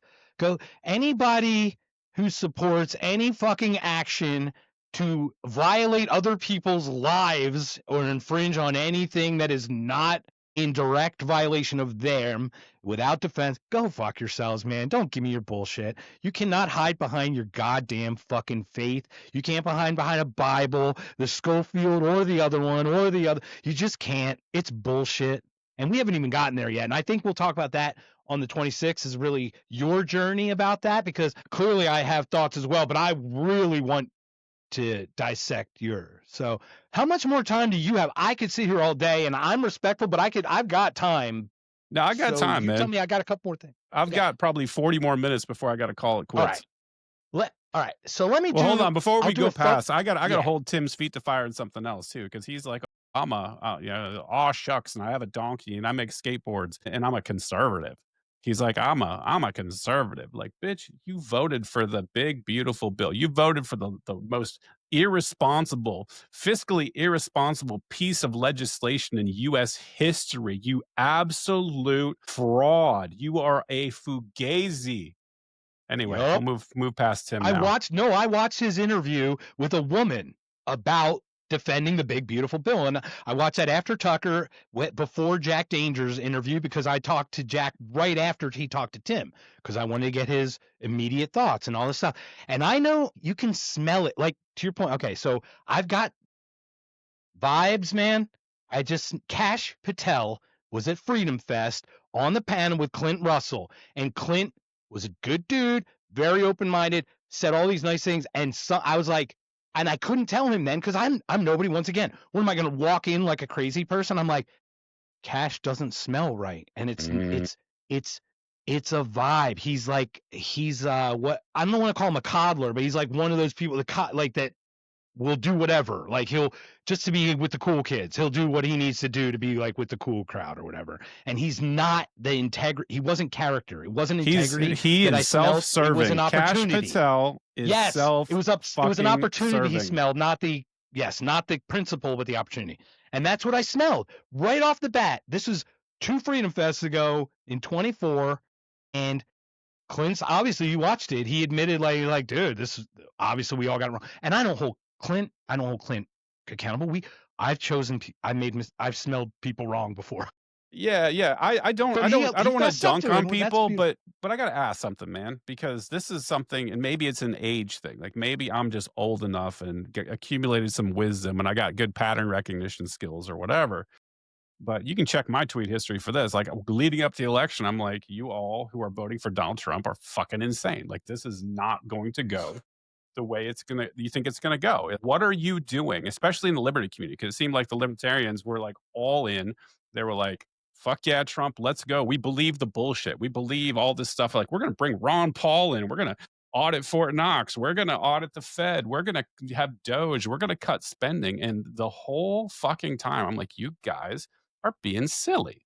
This isn't gonna happen. None of Yeah. this is gonna happen. You're gonna look foolish. You're gonna have egg on your face. And To the luckily, there's point where they sabotaged their own Libertarian National Convention and their own candidate. Now, I watched that. I got to do it, Brent. Okay, I don't know if you ever watch wrestling. Like you watch WWE or anything. I don't know. Like you're a nerd like me growing up. But anyway, I did. I grew up on okay, Hulk Hogan, and I grew up on there we all go. of that stuff, man. So So here's the soapbox. So I get Rec in December of 2023, and Clint's going to be his vice president. They're not run. You know how it works, but basically, I watched that live thing, and Rec had won the first 5 rounds, and I am on a podcast with Rec and Sean Collins, Buds in Reality. mhm, yeah, yeah. It's probably the most controversial podcast, allegedly in the circles. I'm not a libertarian, so I don't really give a shit. I'm a complete outsider who saw what I saw. But watching Angela and knowing and meeting Chase and meeting Termont and knowing these people and getting the vibes that I get when I meet them, like literally when you press flesh and they can't make eye contact or there's just a thing. It's vibes, man. It's vibes, And and I'm gonna just it disclose something to everybody, and my family knows this. I don't have that thing. I'm married to somebody, and my kids are highly sensitive. Like, have you heard of HSPs before? Like, yeah. I want to talk about that. That's my next thing I want to so share. Yeah. a lot of people who, oh, it's empath or what. Like, there's a lot of these funny terms, but I'm telling you, there's something real that's going on with them. Like, they cannot be in the room. They can be upstairs, and they'll come running downstairs like, "What's wrong?" And I'll be like, "How the fuck do you know something's wrong?" Like, creepy stuff, right? So they're vibey. They know all of this shit before it happens, and I use them as a proxy. If my wife says to me, They're like "This part," the water thing. What's that thing that got you know what I mean? Like the canary in the coal mine. They're your canary in the yeah, coal mine. they really are. They're like you know, a I don't know, like a prosthetic sense for me because I don't have that thing. And so, like, my wife used to be like, well, this person's a piece of shit. And when we were first getting together, I was like, are you just kind of being a bitch? Like, are you like, and I found out over time, like, if she said that about somebody, because she could do it within 3 seconds of meeting somebody. And sometimes it's 10 years down the road that person was a piece of shit. And and she'd be like, Shows the yep, I true told love. you, to the point now where like, I don't even question if she's like, or my kids are like, this person's bad. I'm like, okay, cool. But so anyway, not to interrupt your story, but like, I don't have No, that no, no. thing. Go. Yeah, I No, get it. no, no. I Yeah. wish I Well, did that's because I'm forced to, and this is maybe, a pro and a con. I have to use my autistic pattern recognition skills, which, by the way, are pretty unmatched. Like, I'm pretty damn good at pattern recognition. I can predict the future pretty damn well, but it's always based on data. I've got to hear your words. I've got to look at the news, what facts happened. I get this whole constellation of data in these data points that are in my brain that I can piece this thing together and be like, yep, this is what's going on. 9 times out of 10, I'm right. But if it comes to like I got to go meet Angela, or I've got to go meet Cash Patel, or I'm not going to vibe. There's nothing like I might as well be a blind person looking at a painting or something. Like there's nothing there. I don't have a sense. Interesting. Well, so this is the thing. I am you, but I hit my head at 13. Like, I honestly don't. I do not think this was a born thing. I really don't. And this is where it gets weird about what we'll explain in a second. Remember I had the out of body experience? Yeah. Probably, once again, no, there is no scientific data for any of this stuff, but I possibly either braided or had a soul switch. This is where it gets fun. Okay, yeah. Let's You ready? go. Let's do it. All right, here we go. Because I had to see how much time we had, because I had to pick which stories, because we'll have more, I'm sure. I feel like we're going to be talking for a while. So, For sure. Empath, you just literally set me up for this perfect segue. So I started looking up, what is an empath? What's this bullshit? Because all this bougie bullshit, circular meditation. Once again, I just saw this guy and these people, and I know this stuff and all this stuff. So I'm like, what's going on? There's a natural holistic healer, faith healer named Emil Faith in Arizona, Emil, Emil, last name Faith with an E on the end, Faithe. He and his wife, she's a Reiki practitioner.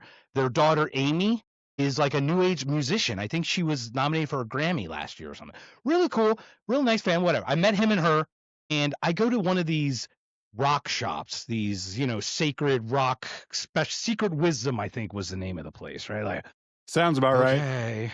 Yeah, it's what it was. It was like, might as well call it Moo Moo Incense or something. I don't know. We got one here in Anyway, Nashville called Cosmic Connections. So shout out Cosmic There Connections. you go. Perfect. Exactly. Right. So I go in this thing, and this is like an empath class that he's teaching about high HSP, highly sensitive. You just set it up for me. So like I started looking up online before, and there's this alleged, you can go online, I'm sure your kids probably knock it out of the park, 27 traits of an empath. It's online. It's like the first one that comes up, and I checked like 24 of them. Now I don't do, if I chew meat, I don't hear it scream. I don't hear trees scream when I chew them. Like that kind of shit, I don't have any of that. But I got this other shit, and then allegedly there's different types of empath, like precognitive and sense, all these. Okay, and there's mixes, all. Okay. Well, I saw some futuristic shit, or I saw some connection. So I have either some kind of psychic empath and some precognitive, who knows, whatever. So this guy doesn't know me. I don't know anyone. I just walk in. Hi, I'm Emil. He does this lecture. There are 7 people in the class, and I'm the only one with a penis. Just FYI. That you this know is about. how it is, guys. That you know about. I should have asked. That's a great point. God damn, you got to clip that. That is the funniest thing anyone's ever that I know about. Right. Okay. So 6 women and me. Empath class. First thing I think is like, what the fuck am I doing here? What the fuck am I doing here? This is disgusting. No way. There's not, come on. No. I can't do, no. Anyway, so he does this little thing, empath, sensitive to smell, metals, taste, whatever, vibes. Like your point, like what's wrong? The energy in a room, it's just off, and this and that, all this. Okay. Now we're in an empath class. It's sensitive. We're crying. I'm not gonna lie. We get a little cryy, okay? So he gets done early. So wait, so what you're telling me is there were 0 people in that room with a penis? 0 people in that room with a penis. That's correct. I had mine allegedly removed after that. Allegedly. So exactly. So he goes, I got done early, so I'm going to do a personal medical reading for each of you. He's a medical medium. And if you ever heard of what a medical medium is, you know what kinesiology is?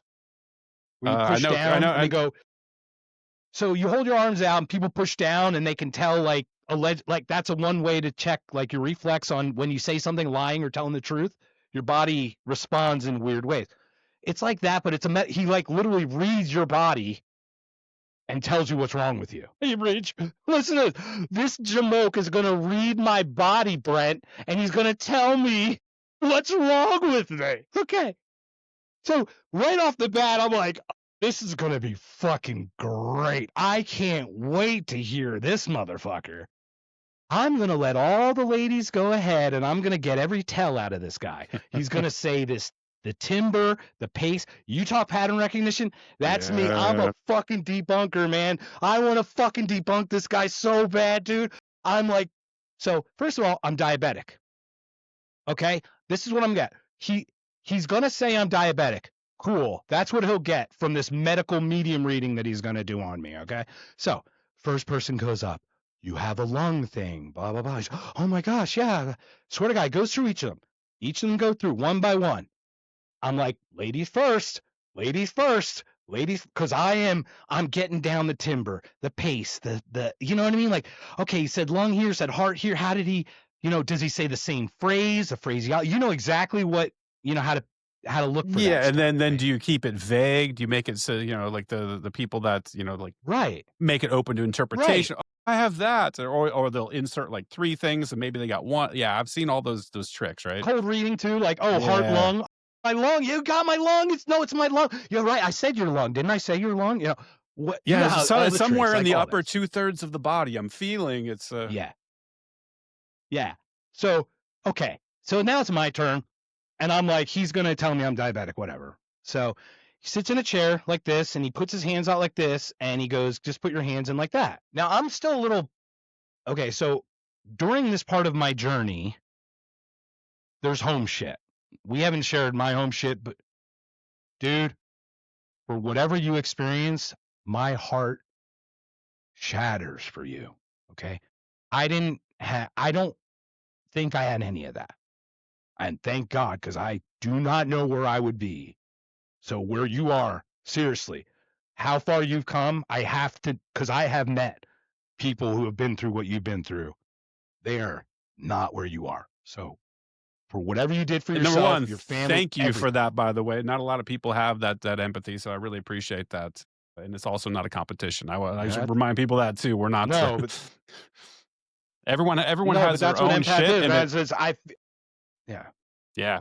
So anyway, so my stuff is like, okay, I'm from Philadelphia, I'm in Arizona, I got a lot of shit going on, midlife crisis, obviously I'm trying to learn this new stuff. So I'm like confused, understand, like crying, whatever.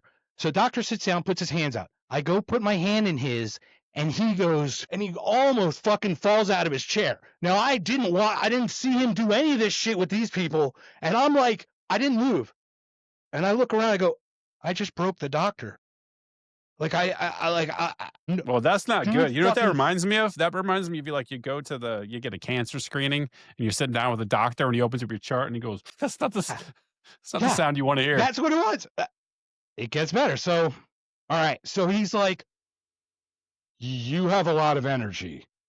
I'm a fucking alpha bro, dude. Of course I got a lot of energy. You got all these pussies over here. This is what the fuck? What did you expect? You've been touching sensitive people all day. I'm not that. All right. Anyway, so whatever. So he goes, okay, you got a lot of energy. He takes a sip. He recomposes himself. He goes, okay, let me try this again. And I'm like looking around. People are looking and everyone's confused because he didn't do this with anyone else. Now I'm thinking he's trying to hook me because I'm a dude. You know what I mean? All these other weird, I swear, it's the strangest. Okay, so I'll just share what he shared and all this stuff. So he goes, okay, put your hands out, put them back in. And he's like, okay, he looks at me and he goes, you're homesick and you miss your family and they miss you too. Dude, I'm like, yeah, I'm from Philadelphia. I literally I go, I'm from 2,000 miles away and my family's got some shit. Yeah, I'm homesick and whatever. He looks at me deadpanned. He goes, no, your celestial, your astral family is here. You are homesick and you miss them and they miss you. You're not from here. You're from Sirius. And he squeezes my hands and he shakes them like this. He goes, it's okay, man. I am too. Whoa. Now, before that, he also says, you're holding a glass thing. Now, I don't walk around with my vape back then, but literally when I was playing through, I started going, what am I holding in my hand? It's a glass. Why do I keep holding? And then I'm like, holy fuck. It was like my vape stick. Like I literally, because I have an email that I sent to him and he doesn't even remember the reading, to be honest. He said, I don't remember after. Like he says he just shuts it off. But dude, that sent me down a whole new rabbit hole. Now I just got some dude telling me that my fucking celestial family misses me and I'm homesick and I'm feeling all the things he's telling me. Like that's what it feels like. Now, dude, we're all fucking crazy. We're humans. It's easy to get us to believe shit. But this felt right. But it does send me down other stuff. So I'll probably leave it there. But if you want a cute one, I did a couple cute like precognitive ones if you don't mind. But what are your thoughts on like what I just shared there? I have no idea, man. Like, I consider myself to be an open-minded skeptic still, and I think that I have, in the past, overvalued skepticism because of religious injury, if that makes sense. So I believed some bullshit that got me to an existential crisis, and I was told, right, real horrible things like, burn in hell for all eternity. Like, as a child, that's a as an adult, that's a weighty thing to consider. Like, literally, if you believe somebody's gonna torture you and you can't even die, like, you're just forever, infinity, like, you're screwed. It made me feel like I had to get the answers right. These existential questions about God or, like, larger questions of the universe. Or to Lawrence Krauss's point, not get them wrong. Right? It's like Yeah. just as important to not go down the wrong path, right? To your point, it's like we should always be testing the truth, right? Testing. Yeah, yeah, and I got to that point where, studying philosophy and science, I got to very quickly to a point where like, okay, well, the shit that I believed literally isn't true. And it's very easy if you want to do the new atheist thing, you can just take somebody's faith and rip it apart because like if you believe ridiculous things and you kind of walk them through it and they get to the point where it's in the face, it's like, oh shit, yeah, I'm really boy, and you feel stupid. You feel so stupid, you feel so silly, and you're like, there's a defense mechanism that goes up, and skepticism is part of that. It keeps you safe. I'm gonna be kept safe from bad ideas. Right. Look, it's better to be overly skeptic and secure than to overstep your skis, man. Overstepping your skis back in the day was death. Let's not kid ourselves. We didn't live in this beautiful comfort we have. Like this wasn't always like this. For sure, and so I think today, I think social media makes it a little bit worse because I think people are afraid. Let's just fucking relax, have fun like we're having now, talk about ideas, explore ideas. You don't have to believe everything, but maybe open your mind and consider it. Like, think about it, talk about it, laugh about it. Like, I couldn't do that before. And now I totally can. But I think I still end up in a place where somebody asks me a question, like, what do you think about that? I'm like, I don't know. Number one, it's very difficult because I didn't have the experience. And so that completely Right. Yeah, I'm colors not it. asking to believe it. I'm just saying, like, what do you think about like just that experience? If you saw that on a movie screen, like that's a weird fucking thing that you know what I mean? It's just very atypical from Yeah, my it is. experiences through this. It is. And I have no clue what to make of it, but I have noticed that since I've started, working with psychedelics, like I see evidence of the universe winking at me a lot when I'm not on psychedelics. I'll be in a situation and I'll have this overwhelming sense. It was just like, shit, they're putting on a show for me. Like this is this and there's like a wink and a nod. It's just like, yep, yep, yep. And it's very hard. You can't quantify it. You can't prove it. It's not empirical. It's not scientific or verifiable. But I've had these overwhelming sensations in these moments where it's like, wow, yeah, it's like there's something weird and there's something else going on. And I really love people that explore that and try to put language and structure in some sort of way that we can talk about these things without sounding completely kooky. Like I love these people. Like Rick Rubin's one of my favorite people. Have you ever read Rick's book, The Creative Act? I love context changes the content. That's a Rick Yeah. Rubin, man. I'm Yeah. huge. Rick Rubin. I remember I had a single cassette tape, Queen's "We Will Rock You," ruined by Rick Rubin in like the late '80s. And there's an end of that where Brian May goes into the guitar solo, and then these drums come in, and then the bass comes in like doom doom doo doo doo doo. I'm like, that they need to fucking refunk it, man. That was awesome. Also, Rick Rubin's a plant, by the way. He's a It was a plant. psyop, dude. Rick Rubin's a psyop. I'm telling you. Wait. Now you I'm have to just. tell me more. We're just fucking around. We'll talk. We'll talk about Rick Rubin in the future. No. Oh, you're 26th. Write it down. Write down Rick Rubin. We'll talk. No, and Yeah. then do a little look. Do a little research before. I just heard it. I literally just heard it 2 days ago. It's funny you brought it up, but I love Rick Rubin. That Rick Rubin Rogan episode is gold, man. Gold, absolutely. So Yeah, well, share about I Rick think Rubin. What are your thoughts? Like, Give it, yeah, your I love inspirations. the I'd love dude to hear. because I think that he has absolutely tapped into the process for creating things. However, like, what all the other things aside, like, he's done it, right? And he's got a And the War of way. Art. Who's the guy who did War of Art? The other guy. I'm not sure, You but know that which one other is. guy I'm talking about? Yeah, he's the guy who also typed. Where it's the other guy. You know him, but anyway, go ahead, please. Good. I'm sorry. No, like, one of my favorite stories, you ever heard the System of a Down story from Chop Suey? No, I You know know about this. System of a Down. I love. Do you know Yeah, the song? Yeah, yeah, so there's that line in there. It's like, 100%.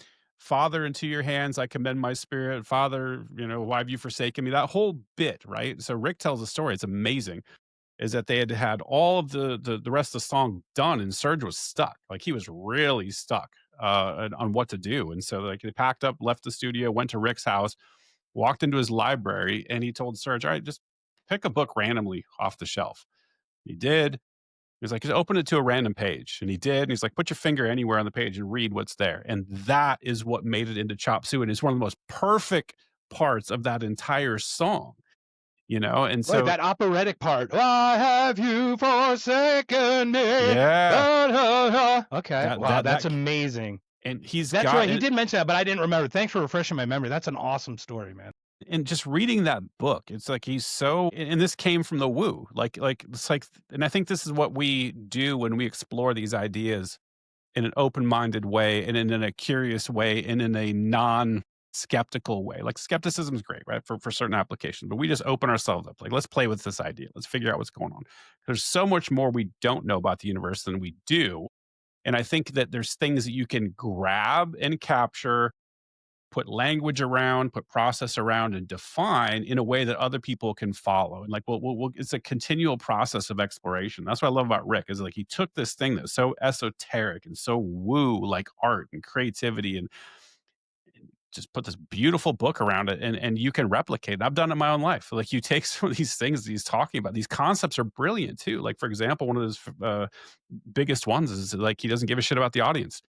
He's like, "I'm not making this He for does what he them. wants. I'm making it for me." And he's like, "Consequentially, the thing that you make for yourself is going to be the best thing that you could possibly make." And another thing that he loves to do is like divide the audience. Like, the best art, he said, has an edge to it, and it's going to have this sort of like reactance. There's some people are going to completely vibe with it. They're going to completely just love the thing that you're doing. But it's almost like polar opposites. Like, the more people vibe with something, there's another subset of the audience, they're going to completely hate it. They're going to vilify you for doing it. And he's like, that's what art is what it's supposed to be. And so I sort of take the same principles and apply it to how I interact with the world in the podcast and even on Twitter. It's like, I like to be a little bit divisive. I like to poke people. I like to cause a little controversy because I want to make people think. And some people are going to like me and some people are going to hate me. And I just don't give a shit because I'm not, they can say what they want to say. This is for me. This is my perspective. This is how I see things. These are my arguments. And you can have yours. And if you want to say something back to me, cool. Like, we can have a conversation, but I don't ultimately give a shit. Yeah, what's that guy that you're calling out? Not Burchett, the other guy, the first gentleman that you mentioned that you wanted to have a podcast with. Who's going to watch? He's flipping through right now, watching us. Andrew Gallimore. Andrew Gallimore. Do you see what this is? You got to go on this show. This show, that show over here. I'm not sure which one's working. I'll do it this way because I don't know if I'm in mirror mode or the other way, but we'll just do it that way. Dude, I'll be honest. I smiled when you told me I'm doing this for me. Instant. Like, I knew exactly like why we're talking and everything. I could share a fun story, but I do want to share. I think this is more important. So if we do run out of time, this is more important to share if I could. We're in the podcasting space. We're in this podcasting community. Okay. I've had a previous podcast co-host, my friend Chris, who was in, and now Jason came on and did this other thing as we started collaborating in December. Started really vibing. His wife, they're having a kid in December. I am so excited. First baby girl. Dude, I'm so excited for him. But obviously he's got to have priorities, right? So he's got to step back from the podcast. I am heartbroken. I'm not going to lie. I don't know about you. I hate monologues. I hate monologue. I want to talk. I want to interact. Get a circle. I do not talk at an inanimate object. It doesn't talk back. It doesn't. Anyway, I think you know what I Dude, mean. So same. I'd never do that content because I have to talk to another fucking human, otherwise it's just weird. right. It's just weird, right? Because it's about the feedback too. There has to be a close of the feedback loop. Yeah. So May of last year, May of 2024, this kid reaches out to me on LinkedIn. I have his messages. Hey, I have a podcast studio. It's called blah blah blah. It's in Mesa, Arizona. I am inviting local content creators because I hate do words like that make you cringe? Like content A creator? little bit. I I think like okay. OnlyFans or something. Like Yeah, I just it's like we're just talking here. Like do whatever you want with it, but we're just talking, right? Anyway, so I've got this thing. I go to the guy's house. I'm the first one there. We're Gen X. We're there for what, 5-10 minutes early? How early are we, you think? Knocking on the door like they're not even set up yet. You know how that's how we roll. Anyway, so I'm the first one there. I have a Sony ZV-E10 behind me because he recommended it. I have this Mark 1 lens or Mark because he 2? recommended. I have the one I got it before. I Did got you the get it Mark too? 2s. I got the 2s. Yeah, I got 2 of the 2s. Yeah. Oh, you crushed it. I'm using a 6100 right now, but I got my he's back here somewhere. He's like literally off camera. Anyway, but no, you got the one. Yours is I've heard so many awesome reviews about the two. It's a good So camera. anyway, I got the fan. I even got check it out. I even got you'll know this because I got the Ulanzi fan to even go on the back of it, right? Because I that's did what you're too, supposed but to let me do tell because you it something. You overheats. don't need that fan. You do not ever need that fan as long as you have the remote battery in it. If you have the dummy battery. That's what I do too. I do the dummy with the cable, right? Like you. Yeah, Yep. and I used to do the fan Exactly. too. It I all realized overheats. you don't need it. I can run that like fucking You camera don't. in 4K mode for 24 hours a day and it still wouldn't overheat. Yeah, I can leave it on. I've never done recording with it, but I leave it on, and I don't think it'll overheat to your point because the battery is like 90% of that heat. Yeah. Exactly. So I go to this guy's house. I'm messaging back and forth the whole week before this. I go home and I go on GoDaddy and I look up his podcast name and it's available. So I buy it for 3 years. I jump on LinkedIn. I go, hey, you were so kind to me. Thank you for inviting me to your house. I have the LinkedIn message from way back then. I'd like to gift you the podcast studio website because I saw that you don't have it. But before somebody grabbed it, I figured this would be great. Thank you so much. You were $43, right? Like seriously, $43 for Yeah. a 3-year, whatever, right? I thought, whatever. Thanks, man. I go, I'm a tech tard. I don't know how to transfer it. We go back and forth a little bit, and then we just stop communicating, right? No big deal. That happens. Okay, didn't hear back from him. Okay, I was happy to transfer it anytime. So Jason I kind of pressed Jason a little bit because I know he's feeling the pressure with the family and which I can see it in him. To your point, like we see things in others that people, I think we're good about that, and we're good about being honest. It's like, dude, be honest with yourself. I'm good with that, but don't leave me in the lurch. Like, leave me, but don't leave me in the lurch. Like we're good, and he's awesome. I have zero issues, right? He's invited anytime to come on. So I start questioning. Remember how we should I do this anymore? I've been doing this 5 years. I have 2,000 subscribers. They want $400 for premium X, and I'm not doing it. I let my check mark lapse. I'm done. I let my website. I'm just going to do like a redirect, blah, blah, blah. So I'm like, I literally go, should I, to the universe, whatever you want to call it, should I do this? I get an email to my knocked conscious email address, the one that I shared with you, from this guy. Listen to this. You want to talk about like not feeling like a human being or ever like anything? Not through my form letter, not through LinkedIn messaging, not through anything. Hi, Mark. My name is blah, blah, blah. I have a podcast studio named blah, blah, blah. I see you bought the website. Would you be interested in selling it to me? Wow. Instant heartache. I don't know what to, dude, if that's not a sign, right? Like you can see I'm like honestly moved by this, like in a weird way, because it was like, get out. You are nothing. Like a guy I spent hours with and went to his house, have the messages through LinkedIn, like doesn't even jog a memory that I ever existed.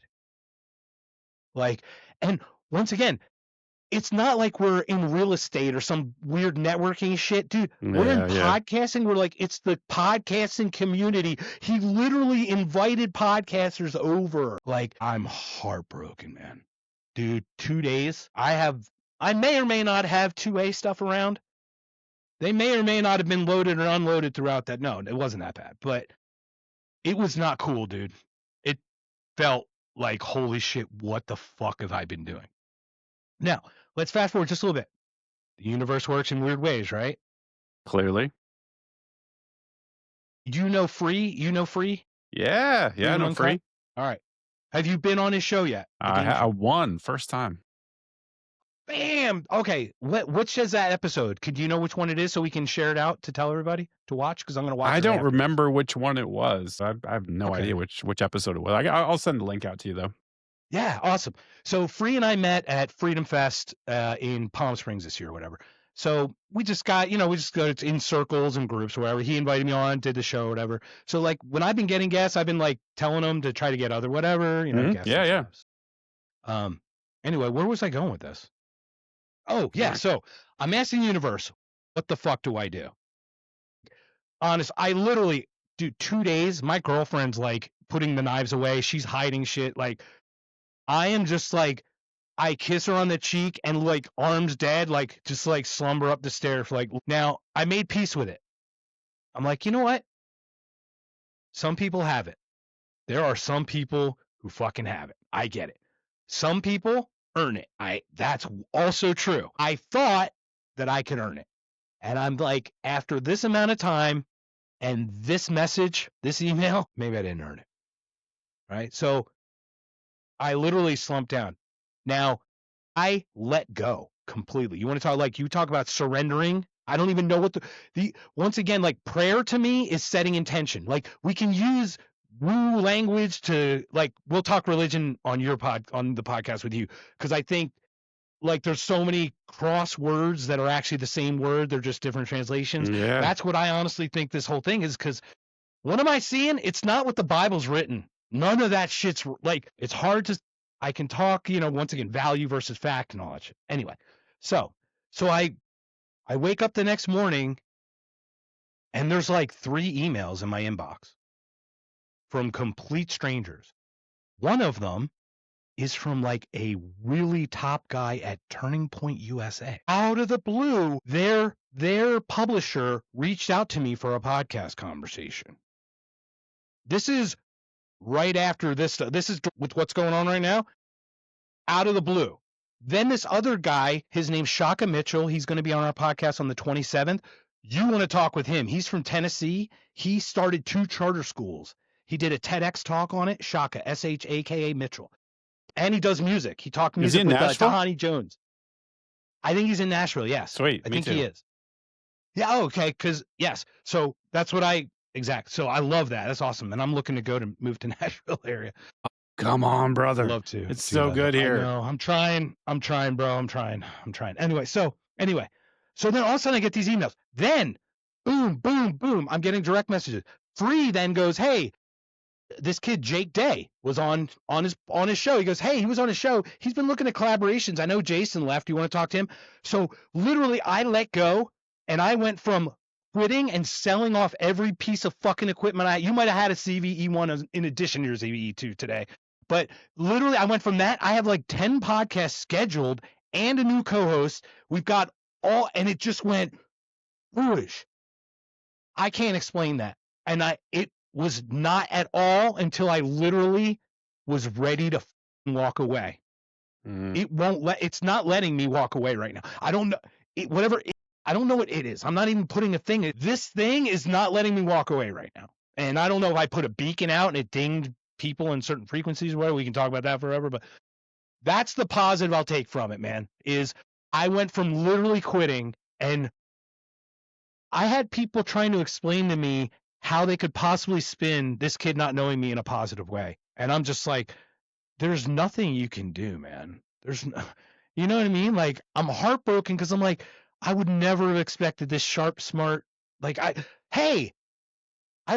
you seem familiar, like anything, like something. So I told him $599. So we skipped the $10.99. He never replied. It's So called it's like, karma. all right, if we're gonna do it, let's make it. I mean, I was gonna gift it. I literally had the screenshot of me going, I'm gonna gift it to you. I've got the whole thing. Like, I'm like, dude.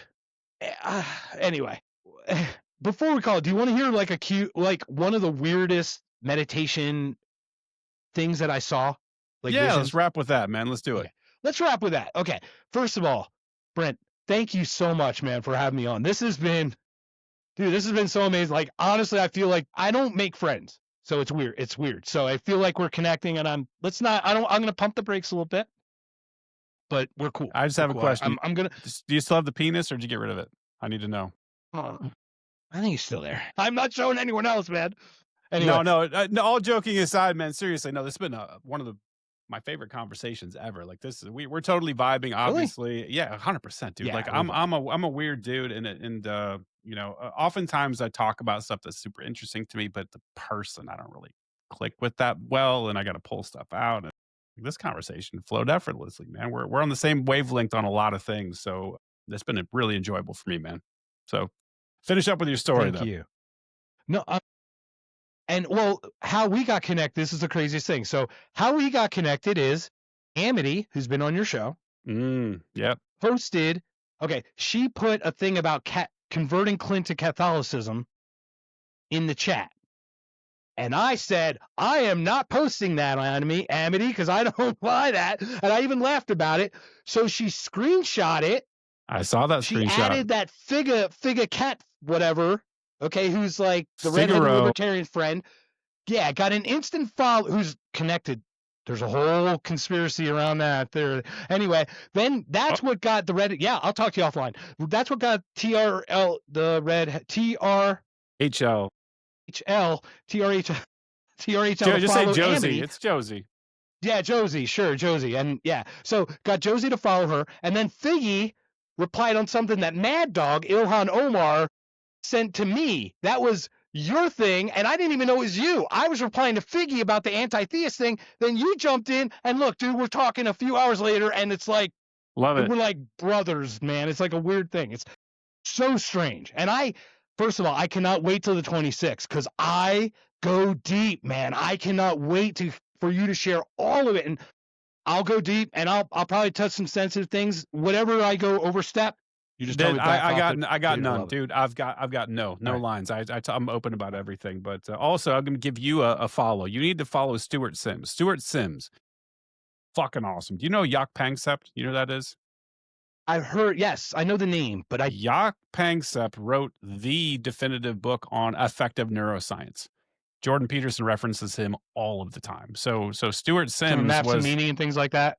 That's probably where I know. So, it's really from his clinical psychology practice, but Jaak is huge, right? But Stuart Sims Jaak was a mentor to him, and so Stuart he's like us. And Stuart's one of the other people that I've met through the podcast that I instantly clicked with. He's a great dude. You should check it. There's 3 episodes with him. He's amazing. We talk about similar shit, and he's a great guy. So I would encourage you to follow Stuart, man. Stuart's homie. I'm not gonna lie. This is what I'm telling everyone. This is not bullshit, man.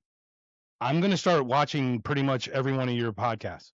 Hell yeah! Because like somebody's got everyone's going. I'm talking about like now on. I'm just gonna line them up, and I might skip 1 or 2 that I just don't feel or something. But I'm just telling you, and this is where it is, because it'll be a cleanse from the standard Dave Smiths and the Scott Hortons and the Dan McKnights and everybody that I've been working with. Not gonna lie, this has been refreshing. Like, since I've quit, I've been more busy than ever. It's so weird as fuck. It's so weird. I can't even explain it. So, all right, the cute story before we call it a day. You had another point? I'm sorry. No, that was it. Let's wrap with a cute story, man. I want to hear it. All right.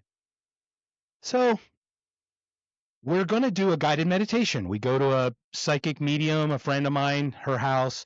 I've got stories I haven't shared about that. I've got recorded. Oh, it's beautiful. Anyway, we're sitting there. There's like 8 of us. And we're all sitting around a long table, coffee table, like sitting around a circle.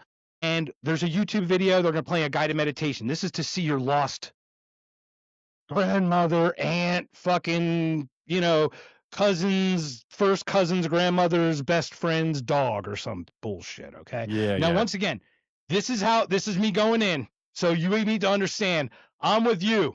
This is bullshit. This is absolute horseshit, my friend. Okay, so start going through the guided meditation.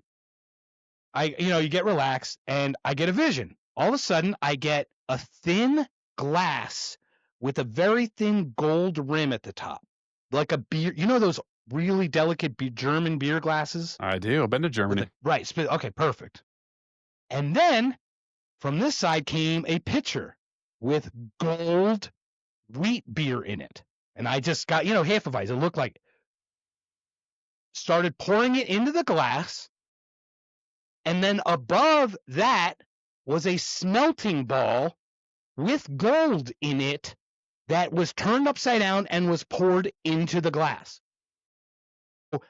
Glass with a gold rim, golden beer poured into it, as that was a smelting ball poured like Goldschlager, almost like into the glass. And I'm like, I can't drink that. It's tainted. Literally, that's in my head. This is my meditation.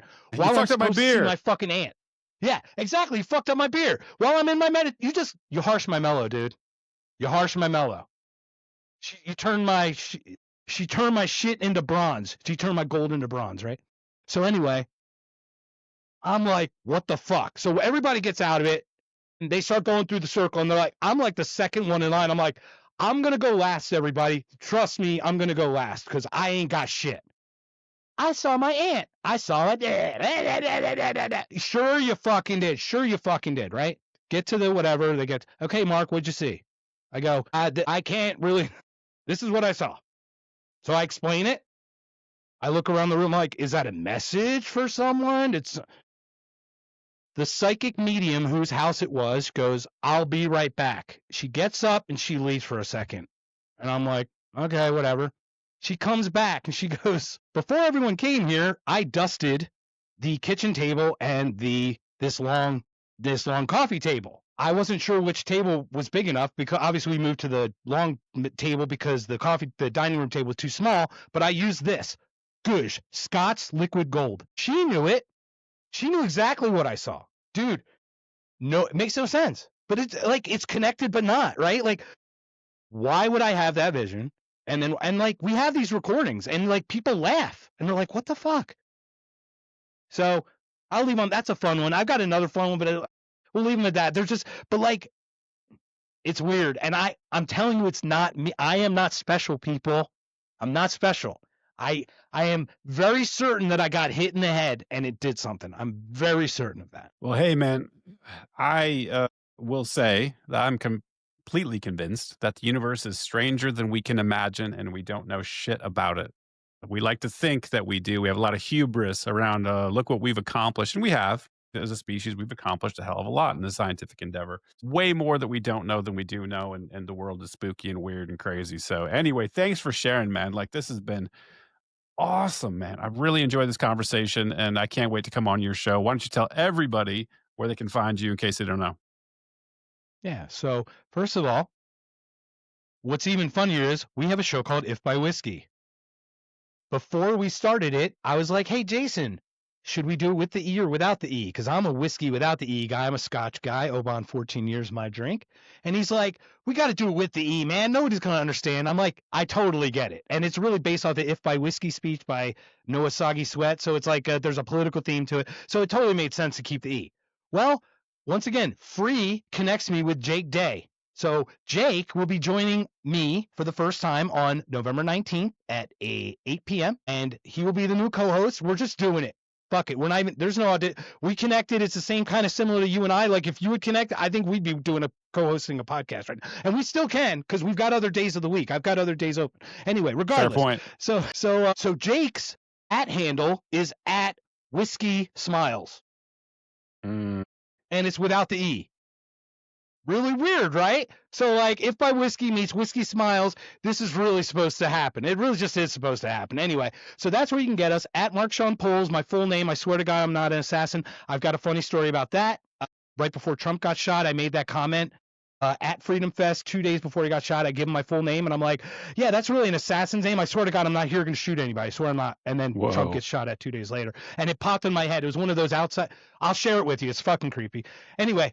So that's where you can get me, Mark Sean Puls, If by whiskey. I also have a thing called knocked conscious. Now, it's clearly called knocked conscious because that's literally what happened to me. I got knocked conscious, not unconscious. It literally did something. It scrambled it up. So once again, Brent, thank you. Thank you so much, man. This has been like, it feels good because I don't get to talk weird, also lucid. Like you and I, we're clearly, it's not like a crazy person with a boot on his head, half naked, walking around going, I see aliens. Like this is not, this is just literally just sharing what I experience. And, you know, like I said, so Yeah, thank and you. I Thank think you I think again. it's fun as hell, man. So appreciate you, opening up and telling me these things and trusting me that I wouldn't, like mock you or anything. Because there's some people Well, that you can do that. mock me because Well, still, oh like I'm no. not going to do that, man. This is great. So anyway, I got to shut this thing down. But thank you so much for stopping by, dude. And we are going to be in a lot of touch very soon. So have a great Yeah, night, we're man. going to talk. I'll talk to you offline. Thank you so much, Yes, man. sir. Take care.